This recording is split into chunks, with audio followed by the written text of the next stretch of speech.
પૂર્વ પ્રસંગમાં આપણે પાંચમું અને છઠ્ઠા શ્લોકનું અધ્યયન કર્યું હતું શ્રી કલ્યાણરાયજીની ટીકામાંથી. થોડું આપણે વિહંગાવલોકન પણ થઈ જાય એટલા માટે છઠ્ઠા શ્લોકની ટીકા શ્રી બ્રજરાયજીની ટીકામાંથી હું લઉં છું.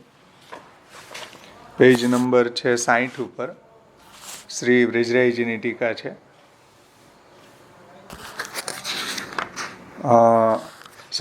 પાંચમા શ્લોકની ટીકા. અપરિજ્ઞાન નષ્ટેષુ મંત્રેષ્વ વ્રતયોગીષુ તિરોહિતાર્થ દેવેશુ કૃષ્ણ એવ ગતિર્મમ.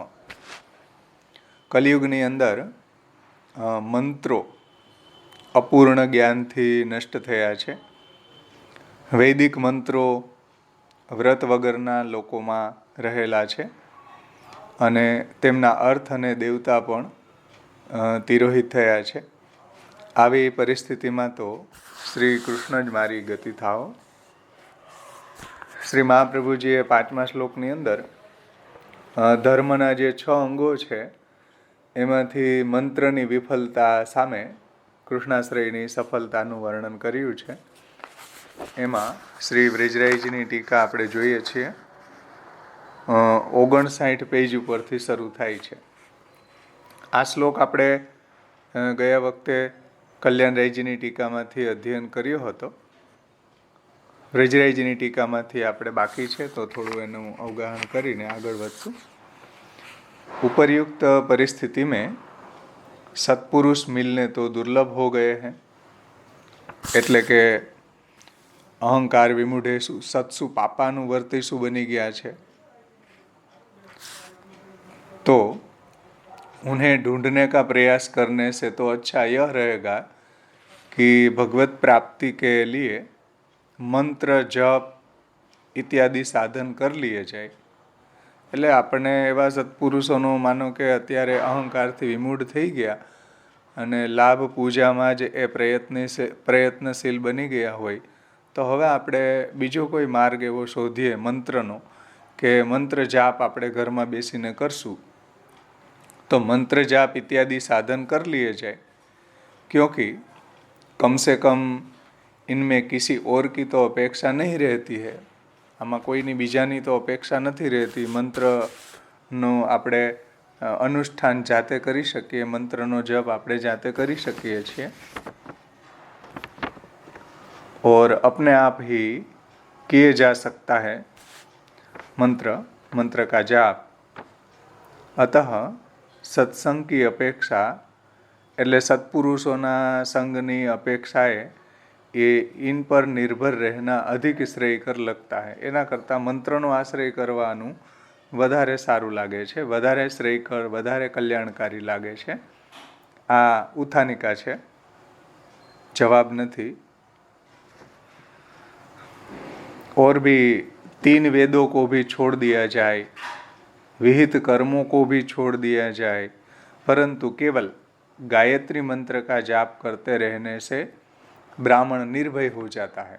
આવું મંત્રોનું મહાત્મ્ય શાસ્ત્રમાં વર્ણવેલું છે કે ગાયત્રી મંત્રનો જપ કરવાથી એ સાધક છે એ નિર્ભય બની જાય છે, બ્રાહ્મણ છે એ નિર્ભય બની જાય છે.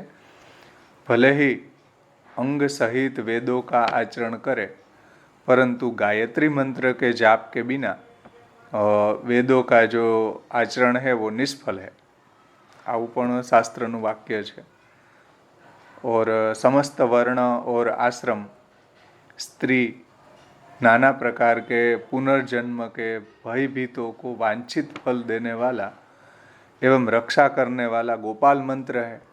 તો ગોપાલ મંત્રનું આવું મહાત્મ્ય શાસ્ત્રમાં વર્ણન કર્યું છે કે ભાઈ સમસ્ત વર્ણ, આશ્રમ, સ્ત્રી, અનેક પ્રકારના પુનર્જન્મ, એનાથી બધાથી ભયભીતો જે લોકો છે એના માટે તો ગોપાલ મંત્ર જ એવો ઉત્તમ છે કે જે બધાથી એને ઉદ્ધાર કરનારો છે.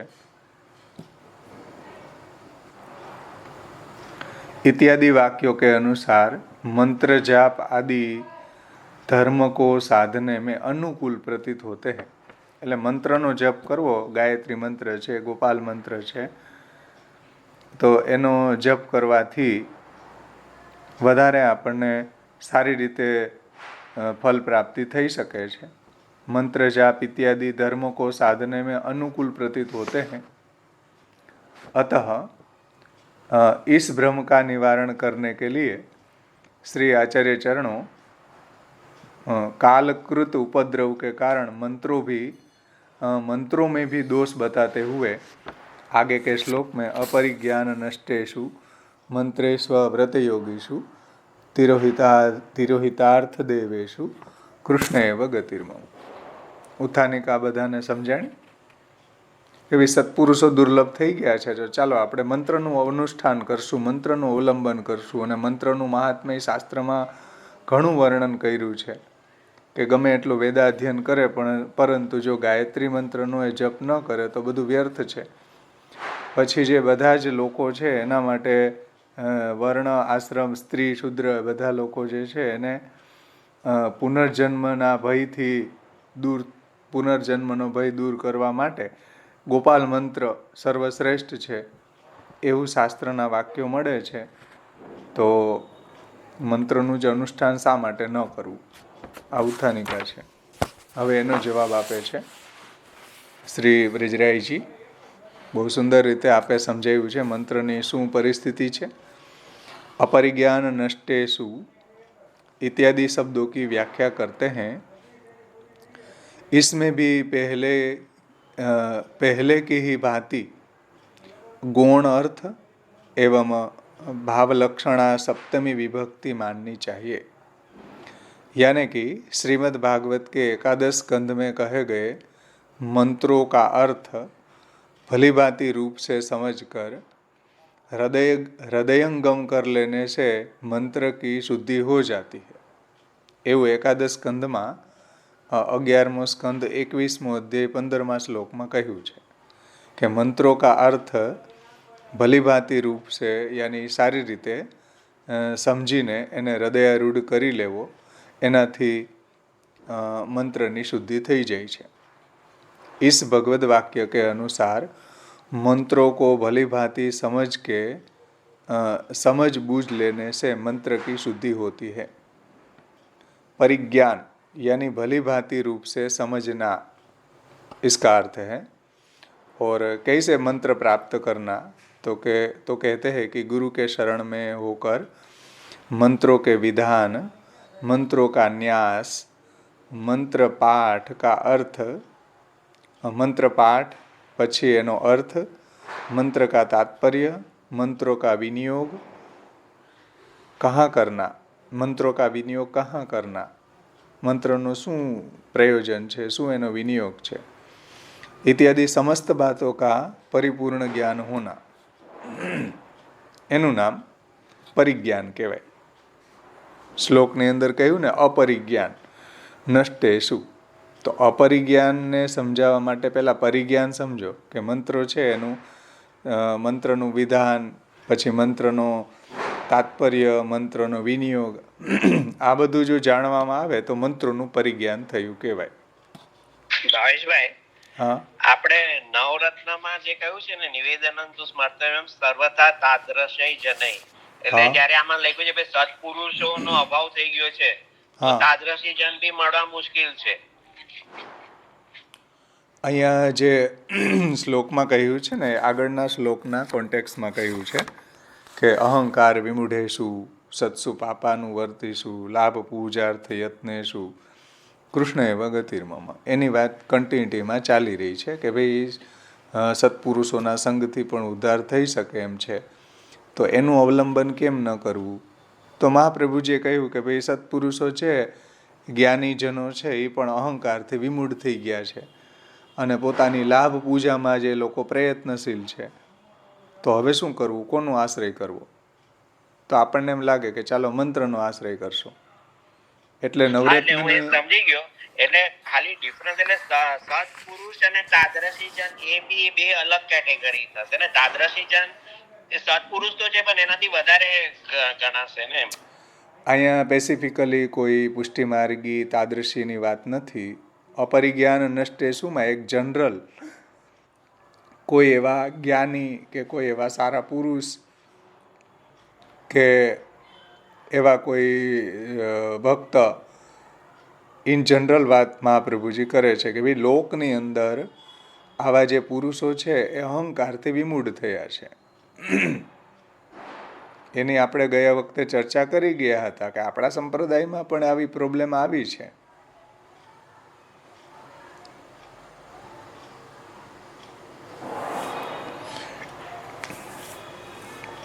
એટલે આપણા સંપ્રદાયના એંગલથી સમજવું હોય તો એ પણ અહંકારથી વિમૂઢ થયા છે, જે ગુરુપદ ઉપર છે એ પણ.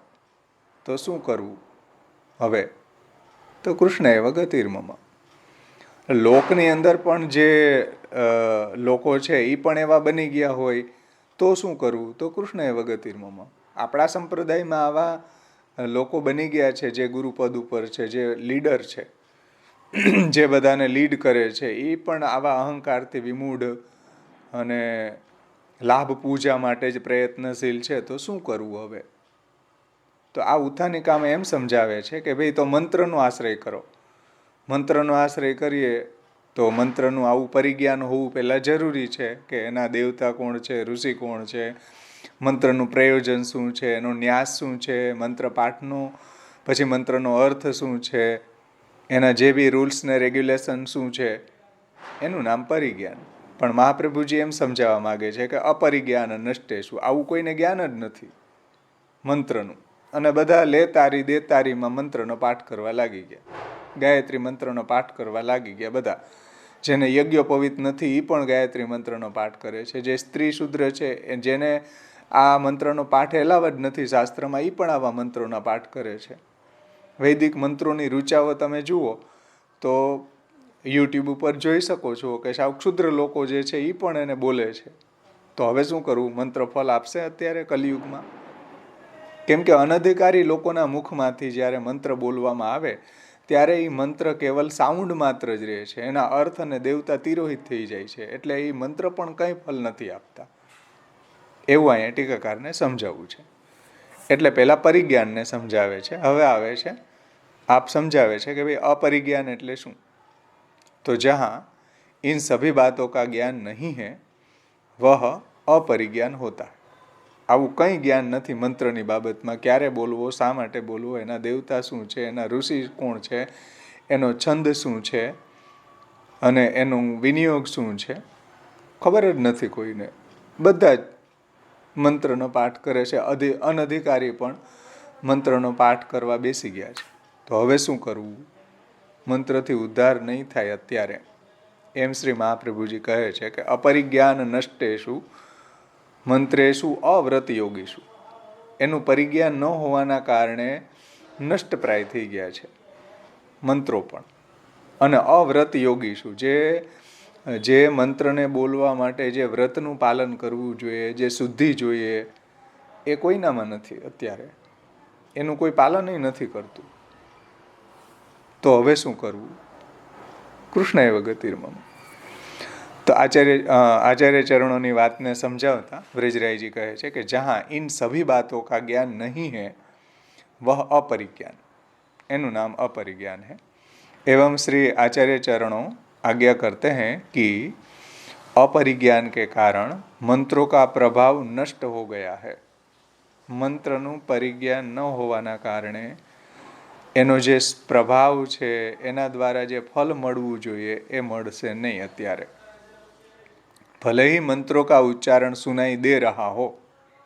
જો ભલે ही मंत्रों का उच्चारण सुनाई दे रहा हो, જે આપણે જોઈએ જ છીએ ગાયત્રી મંત્રનું ઉચ્ચારણ બધા લોકો કરે, સ્ત્રી શુદ્ર કરે છે, યજ્ઞોપવિત નથી એને એ પણ કરે છે. ઇવન ટેપ રેકોર્ડરમાં તમે જુઓ બધી જગ્યાએ વાગવા લાગી ગયા, મોબાઈલની રીંગુમાં વાગવા લાગી ગયા મંત્ર. એનો મિનિંગ શું ભાઈ? भले ही मंत्रों का उच्चारण सुनाई दे रहा हो तथापि पूर्ण शुद्धि न रखने के कारण मंत्र अपने सत्य स्वरूप का दर्शन नहीं देते हैं. મંત્રો પોતાનું સત્ય સ્વરૂપ પ્રગટ કરતું નથી. સમજાણીને વાત? એ સાઉન્ડ માત્ર રહ્યા છે. તમે બોલો તોય શું ને ન બોલો તોય શું, કેવલ સાઉન્ડ છે, એનું કંઈ ફલ નથી. जैसे कि कोई सुंदर स्त्री सुंदर वस्त्र धारण करके अपने आप को केवल अपने पति के आगे ही समर्पित करती है और कोई अयोग्य व्यक्ति उसे देखते हुए भी वो देख नहीं पाता है और सुनते हुए भी सुन नहीं पाता है। ऐसा सरस्वती रहस्य उपनिषद 9वें श्लोक में कहा है। तो इस वाक्य में कहा गया है वैसे ही अशुद्ध कर्ता मंत्रों के वास्तविक स्वरूप को देख सुन नहीं पाता। आज एग्जाम्पल आप्યું કે ભાઈ કોઈ સતી સ્ત્રી છે એ જે કંઈ બી શ્રૃંગાર ધારણ કરે છે એ પોતાના પતિ માટે શ્રૃંગાર ધારણ કરે છે, બધા માટે નહીં।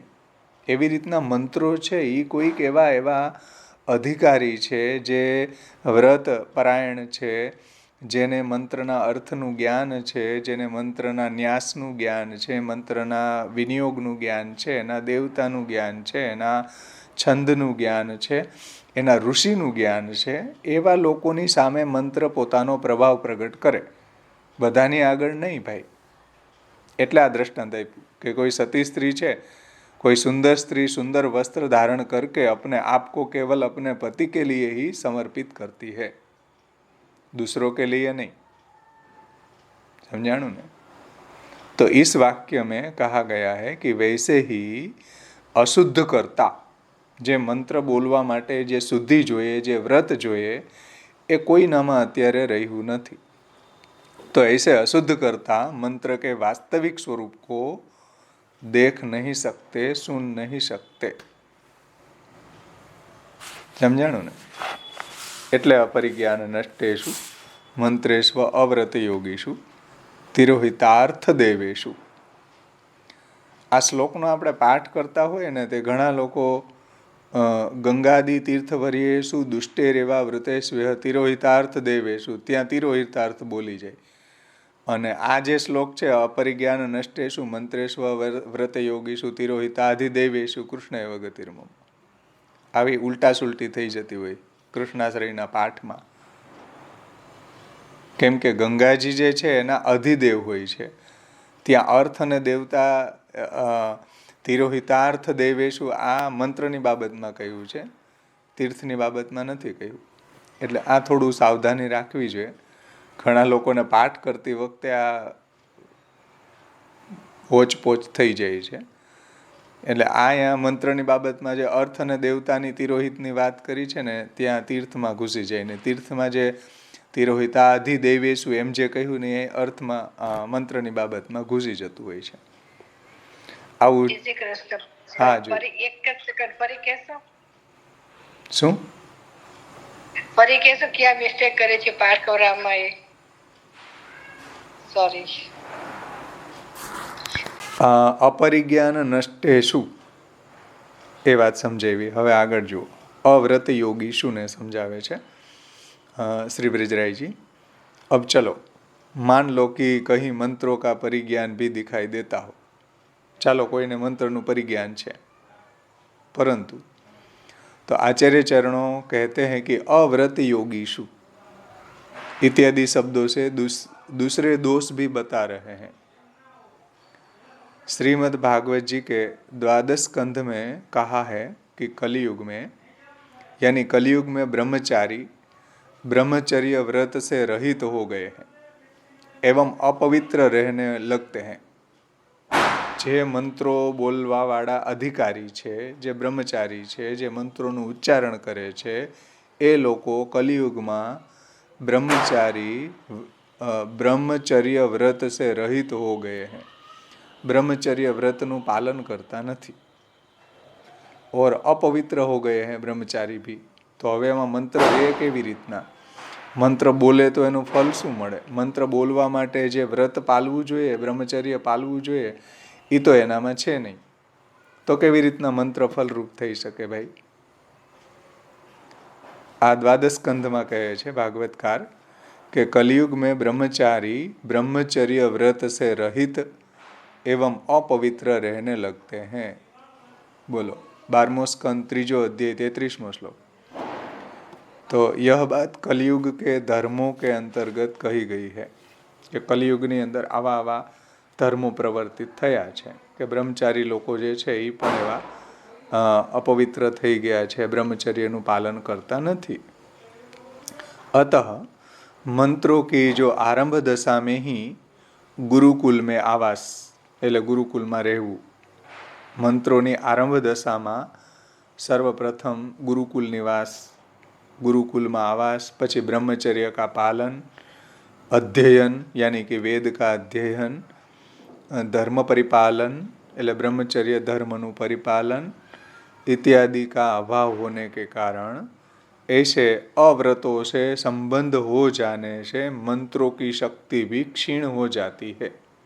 આવા અવ્રત યોગીઓ જે છે એ લોકો જ્યારે મંત્રનું ઉચ્ચારણ કરે, ગાયત્રી મંત્રનું ઉચ્ચારણ કરે, ત્યારે એની જે શક્તિ છે એ એમાંથી તિરોહિત થઈ ગઈ છે. કેમ કે મંત્ર બોલવા માટે જે ક્વોલિફિકેશન જોઈએ, જે વ્રતનું પાલન કરવું જોઈએ, જે ગુરુકુલમાં આવાસ, બ્રહ્મચર્યનું પાલન, વેદનું અધ્યયન, બ્રહ્મચર્યના ધર્મોનું પાલન, આ કન્ડિશન્સ છે મંત્રને બોલવા માટે. આટલી શુદ્ધિની આવશ્યકતા છે મંત્રને બોલવા માટે. તો આ સુધી તો કોઈનામાં રહી નથી અત્યારે કલિકાલમાં. એટલા માટે મંત્ર એને ફલરૂપ થતા નથી. અવ્રત યોગી શું?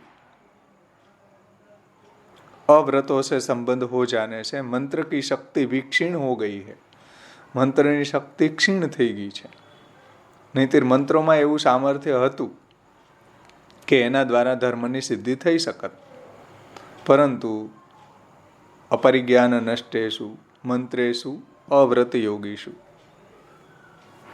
तो इस परिस्थिति से उत्पन्न होने वाले अन्य दोषों को भी आप बताते हैं कि तिरोहितार्थ देवेशु, अव्रत योगीशु ने कारणे, अपरिज्ञान नष्टेशु ने कारणे हजी एना अर्थ ने देवता तिरोहित થઈ ગયા મંત્રોના. એ શ્રી મહાપ્રભુજી સમજાવે છે. तो तिरोहितार्थ देवेशु इत्यादि शब्दों से कहते हैं कि तिरोहित होने का अर्थ है प्रतीत न होना. મંત્ર બોલવા છતાં પણ એમાં એના અર્થ અને એના દેવતા એમાંથી તિરોહિત થઈ ગયા છે, એમાં પ્રતીત નથી થતા. હવે अर्थ से तात्पर्य है कि मंत्र का प्रयोजन या मंत्र का तात्पर्य. અર્થનો મતલબ અહીંયા શું કે ગાયત્રી મંત્ર છે એનો અર્થ તમે જાણી લીધો એમ નહીં. અર્થનો તાત્पर्य, અર્થનો અર્થ સમજાવે છે વ્રજરાયજી કે अर्थ का तात्पर्य है मंत्र का प्रयोजन. केवा प्रयोजनથી મંત્ર બોલવા, કેવા પ્રયોજનથી મંત્રનો પાઠ કરવો. જેમ ફોર એક્ઝામ્પલ કે આપણે ત્યાં સર્વોત્તમ સ્તોત્રનો પાઠ કે યમનાષ્ટકનો પાઠનું પ્રયોજન શું છે ભાઈ? કે યમનાષ્ટકનો પાઠ કરવાથી સમસ્ત દુરિતક્ષયો ભવતી વૈ મુકુંદે રતિ. બોલો, આ એનું પ્રયોજન બતાવ્યું છે. એને બદલે યમનાષ્ટકનો પાઠ કોઈ સારી છોકરી મળી જાય એના માટે કરતા હોય, કે કોઈ એના દુઃખ દૂર થઈ જાય એના માટે યમનાષ્ટકનો પાઠ કરતા હોય તો પ્રયોજનનું જ્ઞાન નથી એને. એમ સર્વોત્તમ સ્તોત્ર છે કે વિનિયોગો ભક્તિયોગો પ્રતિબંધ વિનાશ, અને સર્વોત્તમ સ્તોત્રનો વિનિયોગ છે ભક્તિ માર્ગમાં આડે આવતા પ્રતિબંધોનો નાશ કરવા માટે. અને કૃષ્ણાધરામૃતા સ્વાદ સિદ્ધિરત્રનો સંશય, એ સિદ્ધિ બતાવી, એનું પ્રયોજન બતાવ્યું છે. એ સિવાય જો બીજા કોઈ કાર્યો માટે સર્વોત્તમ સ્તોત્રનો જો એ ઉપયોગ કરે તો ત્યાં એના દેવતા તિરોહિત થઈ જાય. કે સર્વોત્તમ યાગ કરે, આનંદાય સ્વાહા, પરમાનંદાય સ્વાહા, કે કોઈ બીજા પ્રયોજન માટે સર્વોત્તમ સ્તોત્રનો ઉપયોગ કરે, કે સંપુટી પાઠ કરે જે અત્યારે નીકળ્યા છે સંપુટી. તો આ બધા જ દૂષણો છે આપણા સંપ્રદાયમાં પણ. સર્વોત્તમ સ્તોત્ર, યમનાષ્ટક જેવા સ્તોત્રોની બાબતમાં પણ. એના કારણે શું થયું જુઓ, એનો અર્થ એટલે કે એનું પ્રયોજન અથવા તો એનું તાત્પર્યનું કોઈને જ્ઞાન નથી. અર્થાત આ તો આપણા સંપ્રદાયના એંગલથી એક ફોર એક્ઝામ્પલના રૂપમાં સમજી શકાય એટલા માટે. એમ ગાયત્રી મંત્ર બોલવાવાળા લોકો જે છે એને એના પ્રયોજનનું જ જ્ઞાન નથી કે એના તાત્પર્યનું જ્ઞાન નથી. કે ક્યારે બોલવો, ક્યારે ન બોલવો, કેવી કન્ડિશનમાં બોલવો, કેવી કન્ડિશનમાં ન બોલવો, એવું કંઈ એને જ્ઞાન જ નથી. તો એના મંત્રના જે પ્રયોજનનું જ્ઞાન ન હોય તો એના અર્થ અને દેવતા તિરોહિત થઈ જ જાય, સ્વાભાવિક વાત છે. अर्थात मंत्र का प्रयोजन एवं मंत्रों में रहने वाले देवता का तिरोधान हो गया है. इसे श्रीमद् आचार्य चरणों तिरोहितार्थ देवेशु शब्द से कह रहे हैं. श्रुति में कहा है कि जो इस मंत्र यानी कि यज्ञ में दी जाने वाली आहुति, जो यज्ञ में दी जाने वाली आहुति द्वारा सूखे वृक्ष का सिंचन करेगा तो यह वृक्ष पत्ता लताओं आदि से पुनः हरा भरा हो जाएगा. આવું મંત્રમાં સામર્થ્ય હતું કે યજ્ઞમાં દી જાને વાલી જો આહુતિ, મંત્ર દ્વારા જે આહુતિ આપવામાં આવતી એના દ્વારા જે વૃક્ષ, સુકાયેલું વૃક્ષ પણ લીલું છમ હર્યું ભર્યું બની જતું. બોલો, આવું સામર્થ્ય મંત્રોમાં હતું. અને આપણા પુરાણોની અંદર એવા પ્રસંગો જોવા મળે છે કે મંત્રોના ઉચ્ચારણથી એ વૃક્ષ પણ એવું લીલુંછમ, સૂકેલું વૃક્ષ પણ લીલુંછમ બની જતું છે ને. મંત્રોથી તમે જુઓ મહાભારત વગેરેની અંદર આપણને એવું જોવા મળે કે ગંગાજી પ્રગટ કરી દેતા જલ પીવા માટે. મંત્રોનું એવું સામર્થ્ય હતું. કેવા કેવા સામર્થ્યો મંત્રોની અંદર હતા. શસ્ત્ર પ્રયોગ કરે, શસ્ત્રના પ્રયોગમાં પણ હા, શસ્ત્ર પ્રયોગમાં બી મંત્ર જ એમાં મુખ્ય હતા. બરાબર. તો એના અર્થ ને દેવતા તિરોહિત થઈ ગયા. અનધિકારી લોકો જે છે એ મંત્રને બોલવા લાગી ગયા, એને કારણે એનું ફલ ન મળે. સમજાણું ને? બ્રહ્માસ્ત્ર જેવા એ શસ્ત્રો જે છે એના મંત્રો તમે જુઓ તો દ્રોણાચાર્યજીએ અશ્વસ્થામાને નહોતું આપ્યું, અર્જુનજીને શીખવ્યો. ભાઈ કે બ્રહ્માસ્ત્ર વાળવું કેમ એ અર્જુનજીને શીખવ્યો, અશ્વસ્થામાને નહોતું શીખવ્યું, એનો પુત્ર હોવા છતાં. એટલે અનધિકારીને મંત્રનું દાન ન થાય.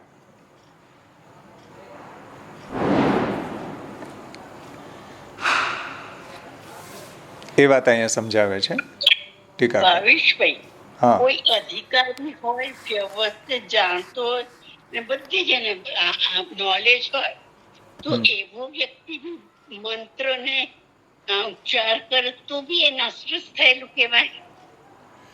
પરંતુ એ પોસિબલ જ નથી કલિકાલમાં. કેમ કે કલિકાલે જે એની અહીંયા મંત્રોની જે કન્ડિશન બતાવી છે એ કલિકાલમાં કોઈને એવું ક્વોલિફિકેશન મેળવવું હોય તો પણ ન મેળવી શકે. ઇમ્પોસિબલ થઈ ગયું છે આજે. જે એના મંત્રને બોલવા માટેની જે શુદ્ધિ છે, કે જે વ્રત છે, કે એના જે પ્રયોજનનું જ્ઞાન છે, એ બધું જ હોય. માનો કે તો કાલ જ દૂષિત હોય તો શું કરવું? બધું એને પોતાને ક્વોલિફિકેશન મેળવવું હોય પણ એવી કન્ડિશન જ ન હોય તો શું કરે માણસ? એટલે અત્યારે એ પોસિબલ નથી. આગળ જુઓ, જો ઈસ યજ્ઞની વાત આપણે જોઈએ ને કે આ મંત્રો દ્વારા આહુતિ આપે તો એ જે સુકાયેલું વૃક્ષ છે એ પણ લીલુંછમ થઈ જાય, એવું બૃહદારણ્યક ઉપનિષદમાં કહ્યું. એવું મંત્રોનું સામર્થ્ય શાસ્ત્રમાં બતાવ્યું છે. तो इत्यादि वाक्य अनुसार यहाँ बताए गए निर्देश का पालन न होने से मंत्र का प्रयोजन एवं उसके देवता का तिरोहित हो जाना तो स्पष्ट ही है. नियमों पालन, शास्त्रीय नियमों पालन न थवाना कारणे मंत्रों प्रयोजन, मंत्रना अर्थ, एना देवता બધું तिरोहित થઈ ગયા. उपनिषद की इस श्रुति में बताया गया है कि मंत्र विद्या એટલે यज्ञ आहुति, यज्ञ में आपवामा आवती आहुति. तो मंत्र विद्या को केवल अपने पुत्र अथवा अपने अंतेवासी यानी कि शिष्य को ही देना चाहिए. आ जे दीक्षा है, आ जे मंत्र विद्या जे है ए पोताना पुत्र ए अधिकारी होय तो अथवा तो पोताना शिष्य ने ज आपवामां आवे छे. इसके अतिरिक्त किसी अनधिकारी व्यक्ति को इस विद्या का दान करने पर यह मंत्र निष्फल हो जाएगा. જો શાસ્ત્ર શું કે અનધિકારી વ્યક્તિને જ્યારે આ મંત્ર આપવામાં આવે તો મંત્ર નિષ્ફળ થઈ જાય, મંત્રનું કંઈ ફળ ન મળે. આપણે ત્યાં પણ છે વિચાર્યે દેયમ કૃષ્ણ નામ વિશેષત અવિચારિત દાનેન સ્વયં દાતા વિનશ્યતિ. આપણે ત્યાં પણ બ્રહ્મસંબંધ મંત્રની દીક્ષા, અષ્ટાક્ષરની દીક્ષા વિચારીને અધિકારીને આપવી જોઈએ. અનધિકારીને જો દીક્ષા આપવામાં આવે તો મંત્ર નિષ્ફળ થાય અને ગુરુને દીક્ષા વિક્રયનું પાપ લાગે, એવું ગુસાઈજી કહે છે. અવિચારિત દાનેન સ્વયં દાતા વિનશ્યતિ. વિચાર્યા વગર અનધિકારીને બાવો બેઠો જપે ને જે આવે તે ખપે, આવતો જા ભાઈ આવતો જા, બ્રહ્મ સંબંધ લેતો જા ભાઈ લેતો જા, એવી રીતના દીક્ષા ન આપી શકાય. એમાં સ્વયં દાતાનો બગાડ થાય, સ્વયં દાતાનો નાશ થાય, સ્વયં દાતાને અજગર થવું પડે અને શિષ્યોને કીડિયું થવું પડે, એનોય જન્મ બગડે. સમજાણું ને? એટલું આ વાતને સિરિયસ લેવી જોઈએ મંત્રની બાબતમાં. ભાવેશભાઈ. હા હેલો. હા. હવે આ ઘણા બધા એમાં એટલે આપણા માર્ગ નહીં પણ અન્યમાં બી વસ્તુ એ કરો તો એ બી ના જ શાસ્ત્રમાં છે તો એ ફલિત તો ન જ થાય ને. એમાં આપણે એને બે રીતે સમજવું જોઈએ. એક તો લોકની અંદર જ્યારે બધા બ્રાહ્મણો જ્યોતિષીઓને જે બધા એવું કહેતા હોય કે તમને આ ગ્રહ નડે, અમે આટલા જાપ મંત્રના કરી લેશું. હવે ખબર છે આપણે ત્યાં જોવા થોડા ગયા કે 1 લાખ મંત્રના જપ કરે છે કે નહીં ભાઈ, કે આપણને રમાડી રહ્યા છે, મામા બનાવી રહ્યા છે. તમને આ ગ્રહ નડે, ચલો તમે એટલા પૈસા અમને આપી દો, અમે તમારા તરફથી 1 લાખ મંત્ર જપી લેશું. તો આવી રીતના આપણને તો ખબર નથી ભાઈ, અને અત્યારે કલિકાલની અંદર એવા મંત્રના જાપથી ફળ મળે એવું શક્ય નથી. અને બીજી વાત આપણા સંપ્રદાયની રહી. આપણા સંપ્રદાયની અંદર જે બી એક સેકન્ડ, આપણા સંપ્રદાયમાં જે મંત્રોનું અનુષ્ઠાન કરવામાં આવે છે તો એ નિષ્કામ હોવા જોઈએ. એ કોઈ સકામતાથી જ્યારે કરવામાં આવે ત્યારે એ પુષ્ટિમાર્ગી મંત્રો નથી. સમજાણું ને? અષ્ટાક્ષર તમે ચાલો ઘણા લોકો કહેતા હોય કે 1 લાખ કે અમુક લાખમાં અમે બોલી લઈએ ને તો અમને આવી સિદ્ધિ મળી જાય. તો પછી એવી સિદ્ધિ મળવાના હેતુથી તમે જ્યારે અષ્ટાક્ષર કરતા હોય તો એ અન્યાશ્રય છે. કેમ કે પુરુષોત્તમ મંત્ર ઉપાસન વૈદિક તાંત્રિક દીક્ષા અર્ચના વિધિભીર અસ્પૃષ્ટો, આવા કોઈ અનુષ્ઠાનથી પૃષ્ઠ નથી. એમ એનાથી કોઈ વશ નથી થતા. પણ મહાપ્રભુજીએ કહ્યું કે ભાઈ તસ્માત સર્વાત્મના નિત્યમ શ્રી કૃષ્ણ શરણમ મમ વદદ્ભીરેવ સતતમ સ્થેયમ ઇત્યેવ મે મતિ. અષ્ટાક્ષર બોલતા રહો, પણ એનું પ્રયોજન આવું તમે ન રાખો કે એને કારણે કોઈ વશ થઈ જાય. કે અમે સેવા કરીએ છીએ તો સેવાનું કોઈ સાધના અભિમાન એવું રાખતું હોય કે અમે સેવાથી કૃષ્ણને વશ કરી લેશું, તો કૃષ્ણ વશ ન થાય. નહીં સાધન સંપત્ત્યા હરિસ્તુષ્યતિ કસ્યચિત ભક્તાનામ દૈન્યમેવેકમ હરિતોષણ સાધન. આપણા કોઈ સાધન અભિમાનથી કે આપણા કોઈ મંત્રના આટલા મંત્રના જપના અભિમાનથી પુરુષોત્તમ એને વશ ન થાય. યમે વૈશ વૃણુતે તેન લભ્યે તસ્ય આત્મા વિવૃણુતે તનુસ્વા. એ તો પુરુષોત્તમ જેની સામે એ પ્રગટ થવાની ઈચ્છા કરે એવા નિસાધન ભક્તોની સામે, કે જેને આવું સાધના અભિમાન નથી,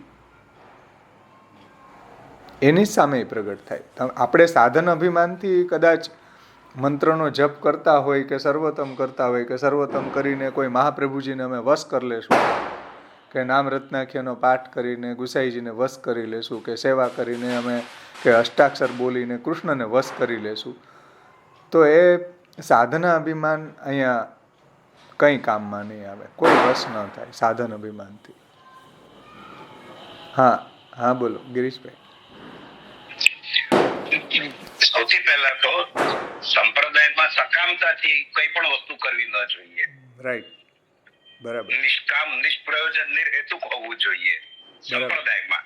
બરાબર. અને જે બિન સાંપ્રદાયિક છે બ્રાહ્મણ, એ મંત્ર કરવાની જયારે વાત કરે છે ત્યારે એને અનુષ્ઠાન કર્યું હોય તો આપણને સમજાય કે એ ફલાત્મક છે, એને અનુષ્ઠાન કરેલું હોવું જોઈએ. તો એને અનુષ્ઠાન તો કર્યું જ ન હોય આખી જિંદગી, કારણ કે પોતે બ્રાહ્મણ જ નથી રહ્યો. બરાબર. હા, મહાપ્રભુ ત્યાં ખાનપાન કરતો હોય, આ બધું જોવું પડે. આપણને એમ કહીએ સાયકોલોજીકલી શાંતિ મળે કે ભાઈ અનુષ્ઠાન કરશે કે મંત્રોચ્ચાર કરશે, પણ એ પોતે બ્રાહ્મણ જ નથી, માટે એને કરેલો મંત્ર નિષ્ફળ જ જવાનો છે. સાયકોલોજીકલી આપણને લાગે કે ભાઈ આપણે કહી દીધું. અને સંપ્રદાયમાં તો કેટલાય ગોસ્વામી બાળકો કે છે, વિડીયો પણ આવે છે, તમને આવું દુઃખ છે તો તમે આમ કરો, તમને આવું છે તો તમે આમ કરો. આ બધી અજ્ઞાનતા છે, કારણ કે ભગવદ ગીતામાં મૂર્ખતા ને અજ્ઞાનતા કહી છે. મૂર્ખતા કોઈને ના કહેવાય, ત્યારે અજ્ઞાનતા શબ્દ વાપરીએ આપણે. બરાબર. તો અજ્ઞાનતા કહેવાય એમની, કારણ કે નિષ્કામ નિષ્પ્રયોજન ની રહેતું હોવું જોઈએ સંપ્રદાયમાં. તો ગોસાઈ બાળકથી નવું પણ ના કહેવાય. બરાબર. શ્રેષ્ઠ ભગવદ ઈચ્છા આપણે માનીએ કે આ લોકો કેમ આવું કરે છે, પણ હકીકતમાં નિષ્કામ નિષ્પ્રયોજન ની રહેતું દરેક ક્રિયા આપણી હોવી જોઈએ સંપ્રદાયમાં. રાઈટ. બરાબર. બરાબર. બરાબર. અને તમે જે કહ્યું કે ભાઈ એ લોકો મંત્રનો જાપ માનો કે નથી કરતા, ચાલો કરતા બી હોય તો બી અપરિજ્ઞાન નષ્ટેશુ મંત્રેશુ અવ્રત યોગીશુ, એ જે મંત્રો છે એનું એને અર્થ જ્ઞાન નથી, એનું પ્રયોજનનું જ્ઞાન નથી, અને એના માટે જે વ્રત પાલન કરવું જોઈએ, જે શુદ્ધિ જોઈએ, એ પણ એ બ્રાહ્મણોમાં નથી. જેમ બહારનું ખાઈ લે તો બહારનું ખાવાવાળો બ્રાહ્મણ પવિત્ર ક્યાં રહ્યો, શુદ્ધ ક્યાં રહ્યો? હવે મંત્ર જાપ તમારા કરે હે હતો કે આ જ્યોતિષો કે આ બધા જે છે એ જે બી સામે વ્યક્તિ હોય એમને કહેતા હોય કે ભાઈ તમને આ નડે છે, તમે આ મંત્ર જાપ કરો એટલે તમે, પણ એ મંત્ર જાપ જેને તમે આપો છો એ બી તો અપરિજ્ઞાન જ છે ને, એને ક્યાં મંત્ર ની કરતી બેઝિક હોય, એ ફલિત થવાનું જ નથી ને. બરાબર. કદાચ આપણને જપ કરવાનું કે આપણે જપ કરીએ તો આપણામાં એ શુદ્ધિ ક્યાં રહે? એનું અપરિજ્ઞાન છે, આપણને ખબર જ નથી કે મંત્ર શેના માટે છે, શું છે. તો મતલબ આ કલિકાલમાં તો મંત્રનું કોઈ રહેતું જ નથી કોઈ. હા, એ જ મહાપ્રભુજી સમજાવવા માંગે છે કે ભાઈ અત્યારે કલિકાલમાં કોઈ મંત્રની જે રૂલ્સ રેગ્યુલેશન છે એ કોઈ પાડતું જ નથી, તો મંત્ર ફલરૂપ થાય કેવી રીતના? મંત્ર બોલવા માટે જે કે તમને બી કહે તો બી ના માનવું જોઈએ. બરાબર. આપણને કે આ કરો, આપણને અહીંયા મહાપ્રભુજી હાલ બત્તી બતાવી હતી કે ભાઈ કોઈ કહે તો બી તમારે માનવાની જરૂર જ નથી કે આ તમને ફલિત થશે એમ. બરાબર. સાચી વાત. કરવાનું જ નથી, પણ ઈતર આપણે આપણા માર્ગની બહાર જઈને જોઈએ એક જનરલ, તો ત્યાં પણ મંત્ર કોઈ ફલરૂપ થવા, એને મહાપ્રભુજી એ એંગલથી જ કહ્યું છે, આપણા સંપ્રદાયના એંગલથી નથી કહ્યું. મહાપ્રભુજીને એટલો તો વિશ્વાસ હતો કે આપણા સંપ્રદાયમાં તો કોઈ સકામ મંત્રનું અનુષ્ઠાન નહીં કરે ભાઈ, આ તો બહારના લોકો કરે છે, એને મહાપ્રભુજી કહે છે કે ભાઈ બહાર આવું થશે. આવી પરિસ્થિતિમાં કોઈ શાસ્ત્રના એંગલથી વિચારીએ કે શાસ્ત્રની અંદર મંત્રની મહત્તા બતાવી છે અને મંત્રથી એને ધર્મની સિદ્ધિ થાય છે એવું કહ્યું છે, તો મહાપ્રભુજીએ કહ્યું કે ભાઈ મંત્રની સિદ્ધિ અત્યારે કલિકાલમાં નહીં થાય, કેમ કે એનું જ્ઞાન નથી, એને બોલવા માટેની શુદ્ધિ નથી, એટલે એના અર્થને દેવતા તિરોહિત થઈ ગયા, એટલે મંત્ર ફલરૂપ નહીં થાય એમ. આપણા સંપ્રદાયમાં મંત્રનો દુરુપયોગ કરશે એવું તો મહાપ્રભુજીએ ક્યાંય સમજાયું જ નથી. એટલો તો વિશ્વાસ હતો મહાપ્રભુજીને કે આપણા સંપ્રદાયમાં દુરુપયોગ કરશે. હા, ભલે ગોસાઈ મહારાજે કરતા, પણ વૈષ્ણવને સપનું ના આવવું જોઈએ એમ મહાપ્રભુજીની અપેક્ષા હતી. રાઈટ, સાચી વાત છે કે મહાપ્રભુજીને વિશ્વાસ હતો કે ભાઈ આપણા સંપ્રદાયમાં કોઈ મંત્રનું અનુષ્ઠાન, કોઈ ગોસ્વામી આચાર્ય વલ્લભ વંશજ કે અનુયાયી કોઈ પણ આવો દુરુપયોગ તો નહીં કરે. હવે આપણને કોઈ આપણા આચાર્ય કે કોઈ કે આવું શાસન કરવાનું, તો આપણે એને આ શ્લોક દ્વારા એનું એ કરી શકીએ કે ભાઈ મહાપ્રભુજી બરાબર. સાચી વાત. કેમ કે જો યુટ્યુબ ઉપર કેટલા ગોસ્વામી બાળકોના પ્રવચનોમાં આવે કે તમને આ પ્રોબ્લેમ છે ને તમે નવરત્નનો પાઠ કરજો, તમને આ ગ્રહ ગ્રહની વાત પહોંચી ગઈ. તમને આ ગ્રહ નડતો હોય ને તો તમે નવરત્નનો આ પાઠ કરજો. તમને ષોડશ ગ્રંથની અંદર તમે આ પાઠ કરજો. તમારું આ વિઘ્ન દૂર થઈ જશે, તમારું આ પ્રતિબંધ દૂર થઈ જશે, તમને આવો ફાયદો થઈ જશે. બોલો બોલો, આવા લોકો પ્રવચન કરે છે. આજે શું કરવું? આપણે આ સમજ્યા હોય ને અપરિજ્ઞાન, તો આપણે સામે જવાબ કરી શકીએ. બરાબર છે, સાચી વાત છે. અને બીજો એક ખુલાસો મારે એ કરવો છે કે યુટ્યુબ ઉપર આજે ઘણા એવા સંત પુરુષોના વચનામૃતો સારા આવે છે. હું એમ નથી કહેતો, એની કોઈ મારું પ્રયોજન એની કોઈ નિંદા કરવાનું નથી. કે જેમ આ પ્રેમાનંદ સ્વામીજી છે, નિષ્કામ ભાવથી કથા કહે છે. એનું કોઈ ધન સંચયનો હેતુ નથી, જેમ બીજા લોકો ભાગવત કથાકારોનો ધન સંચયનો હેતુ છે. કે ચાલો આપણે એના સ્વાર્થ માટે નહીં, પર એ લોકો પરાર્થ માટે પણ ભાગવતની કથા કરતા હોય. એ એલાવ હશે મર્યાદા માર્ગમાં, પણ પુષ્ટિ સંપ્રદાયમાં એલાવ નથી. પરંતુ આવા જે સંતો છે કે જે નિષ્કામ ભાવે કથા કહે છે, વેલકમ, આદરણીય છે, પ્રશંસનીય છે અને વંદનીય પણ છે. પરંતુ પુષ્ટિ માર્ગીઓ જ્યારે એવા સત્પુરુષોના વચનામૃતો સાંભળે અને એમાં સત્પુરુષો એવું પ્રવચન કરતા હોય કે ભાઈ તમારા આ દુઃખ છે, તમારી આ પ્રોબ્લેમ છે, એ તમે રાધે રાધેનો જપ કરશો તો દૂર થઈ જશે, તો આ સકામતાનું ચામાચીડિયું પુષ્ટિ માર્ગી જીવમાં પણ ઘૂસી જશે. જ્યાં સુધી ભલે સારા સંત છે, વંદનીય એની નિંદા હું નથી કરતો, પણ એ જે પુષ્ટિ માર્ગના એંગલથી આ નિષિદ્ધ છે. કારણ કે એની સામે એવા અધિકારી છે, એને એવો ઉપદેશ આપી રહ્યા છે, એ સાચા છે 100%. પરંતુ આપણા પુષ્ટિ માર્ગીઓ જ્યારે આવું સાંભળે અને એના મગજમાં આ સકામતાનું સામાચીડિયું ઘૂસે, પછી પુષ્ટિ માર્ગ નહીં રહે ભાઈ. જ્યાં સકામતા આવીને ત્યાં પુષ્ટિ માર્ગ છોવાઈ જશે, અબડાઈ જશે. એટલે આમાં સાવધાની રાખવી જોઈએ. જ્યાં સુધી આપણને મહાપ્રભુજીના ષોડશ ગ્રંથોનું જ્ઞાન ન હોય ત્યાં સુધી કોઈને સાંભળવા નહીં. અને સાંભળવામાં વાંધો નથી, પણ આપણા મહાપ્રભુજીના સિદ્ધાંતનું જ્ઞાન આપણને સારી રીતે હોવું જોઈએ, તો આપણે એમાં ફસાઈએ નહીં. બાકી કેટલા લોકો, કેટલા વૈષ્ણવ મને કહે છે કે પ્રેમાનંદ સ્વામીના કેટલા સુંદર વચનામૃતો હોય છે ને કેવી સરસ સરસ વાતો કરે છે, કેવું દૈન્ય છે.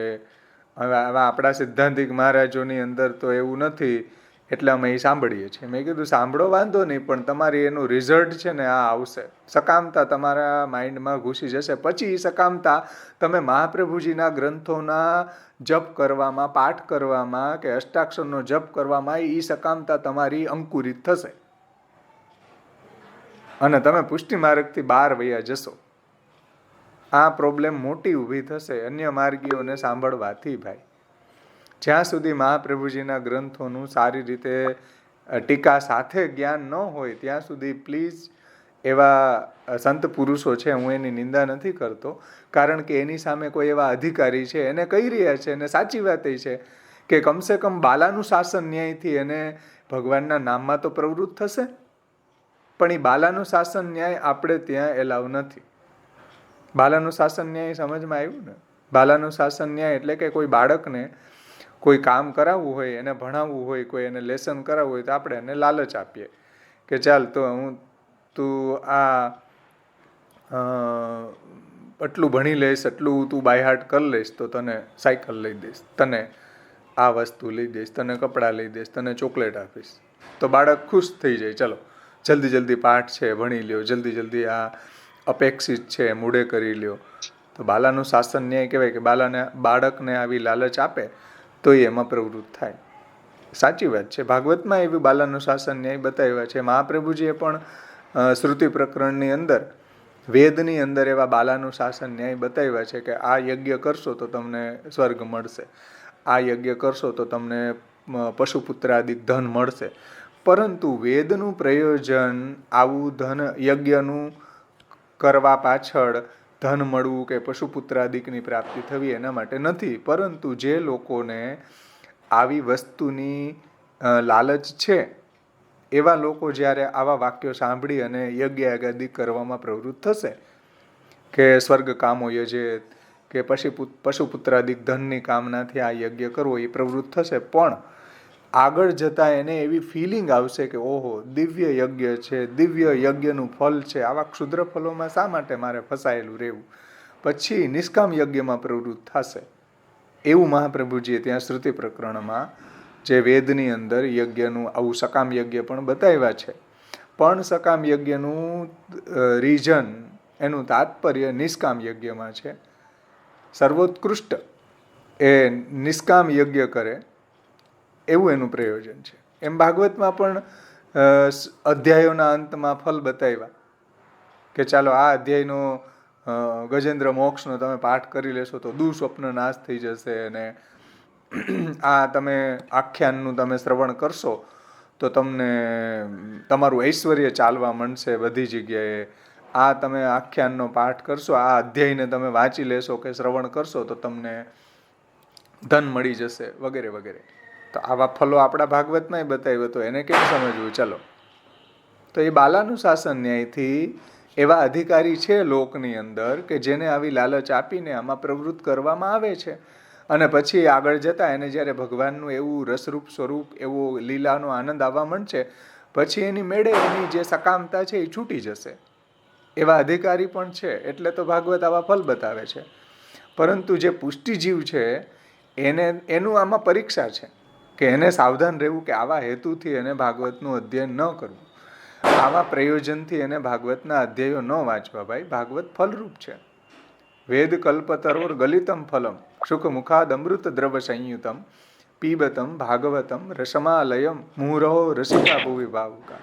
કે જ્યાં મુક્તિ પણ આલય છે, મુક્તિ પણ જ્યાં તુચ્છ છે, એવું આ રસરૂપ ભાગવત છે. એ તો પુષ્ટિમાર્ગ વાળા માટે આ મહાપ્રભુજી એનું મહાત્મ્ય બતાવ્યું છે. એટલે આ વાતને ખાસ સમજવું જોઈએ કે કોઈ પણ જગ્યાએ જે ફલની વાત આવે છે, સકામતાની વાત આવે છે, તો એ પુષ્ટિજીવો માટે નથી કરી. કારણ કે ભાગવત વાંચવાવાળા તો ઘણા હોય છે, એને બાલાનું શાસન ન્યાયથી કમસે કમ એ ભાગવતના ગુણોનું શ્રવણ કરવામાં પ્રવૃત્ત તો થશે. એમ કરતાં કરતાં ભગવાનની લીલાનો એને આનંદ આવવા લાગી જશે, તો એની મેળે એની સકામતા છૂટી જશે.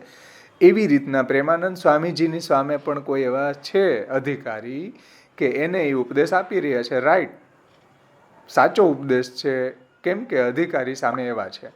હવે આ વાત કોઈ પુષ્ટિજીવ સાંભળે કે ચાલો બધાય દુઃખ તમારા દૂર થઈ જશે, રાધે રાધેનો જપ કરો. હવે આપણે ત્યાં અષ્ટાક્ષરના જપની વાત છે. રાધે રાધે આપણો દીક્ષા મંત્ર નથી ભાઈ.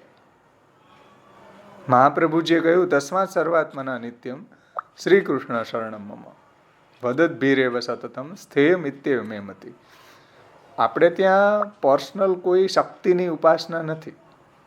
એ શાક્ત કહેવાય, શાક્ત સંપ્રદાય, કે કેવલ તમે શક્તિની ઉપાસના કરો પ્રભુને છોડીને, કૃષ્ણને છોડીને. એટલે યમનાષ્ટકમાં મહાપ્રભુજીએ કહ્યું કે હરેર યદનુ સેવયા ભવતી સૌખ્યમાં મોક્ષત. હરિની સેવા સાથે સાથે લક્ષ્મીજીની સેવન કરવામાં આવે તો મોક્ષ સુધીનું સુખ થાય. કેવલ લક્ષ્મીજીનું સેવન કરવાથી હરિને છોડીને મોક્ષ ન મળે. સમજમાં આવે છે વાત?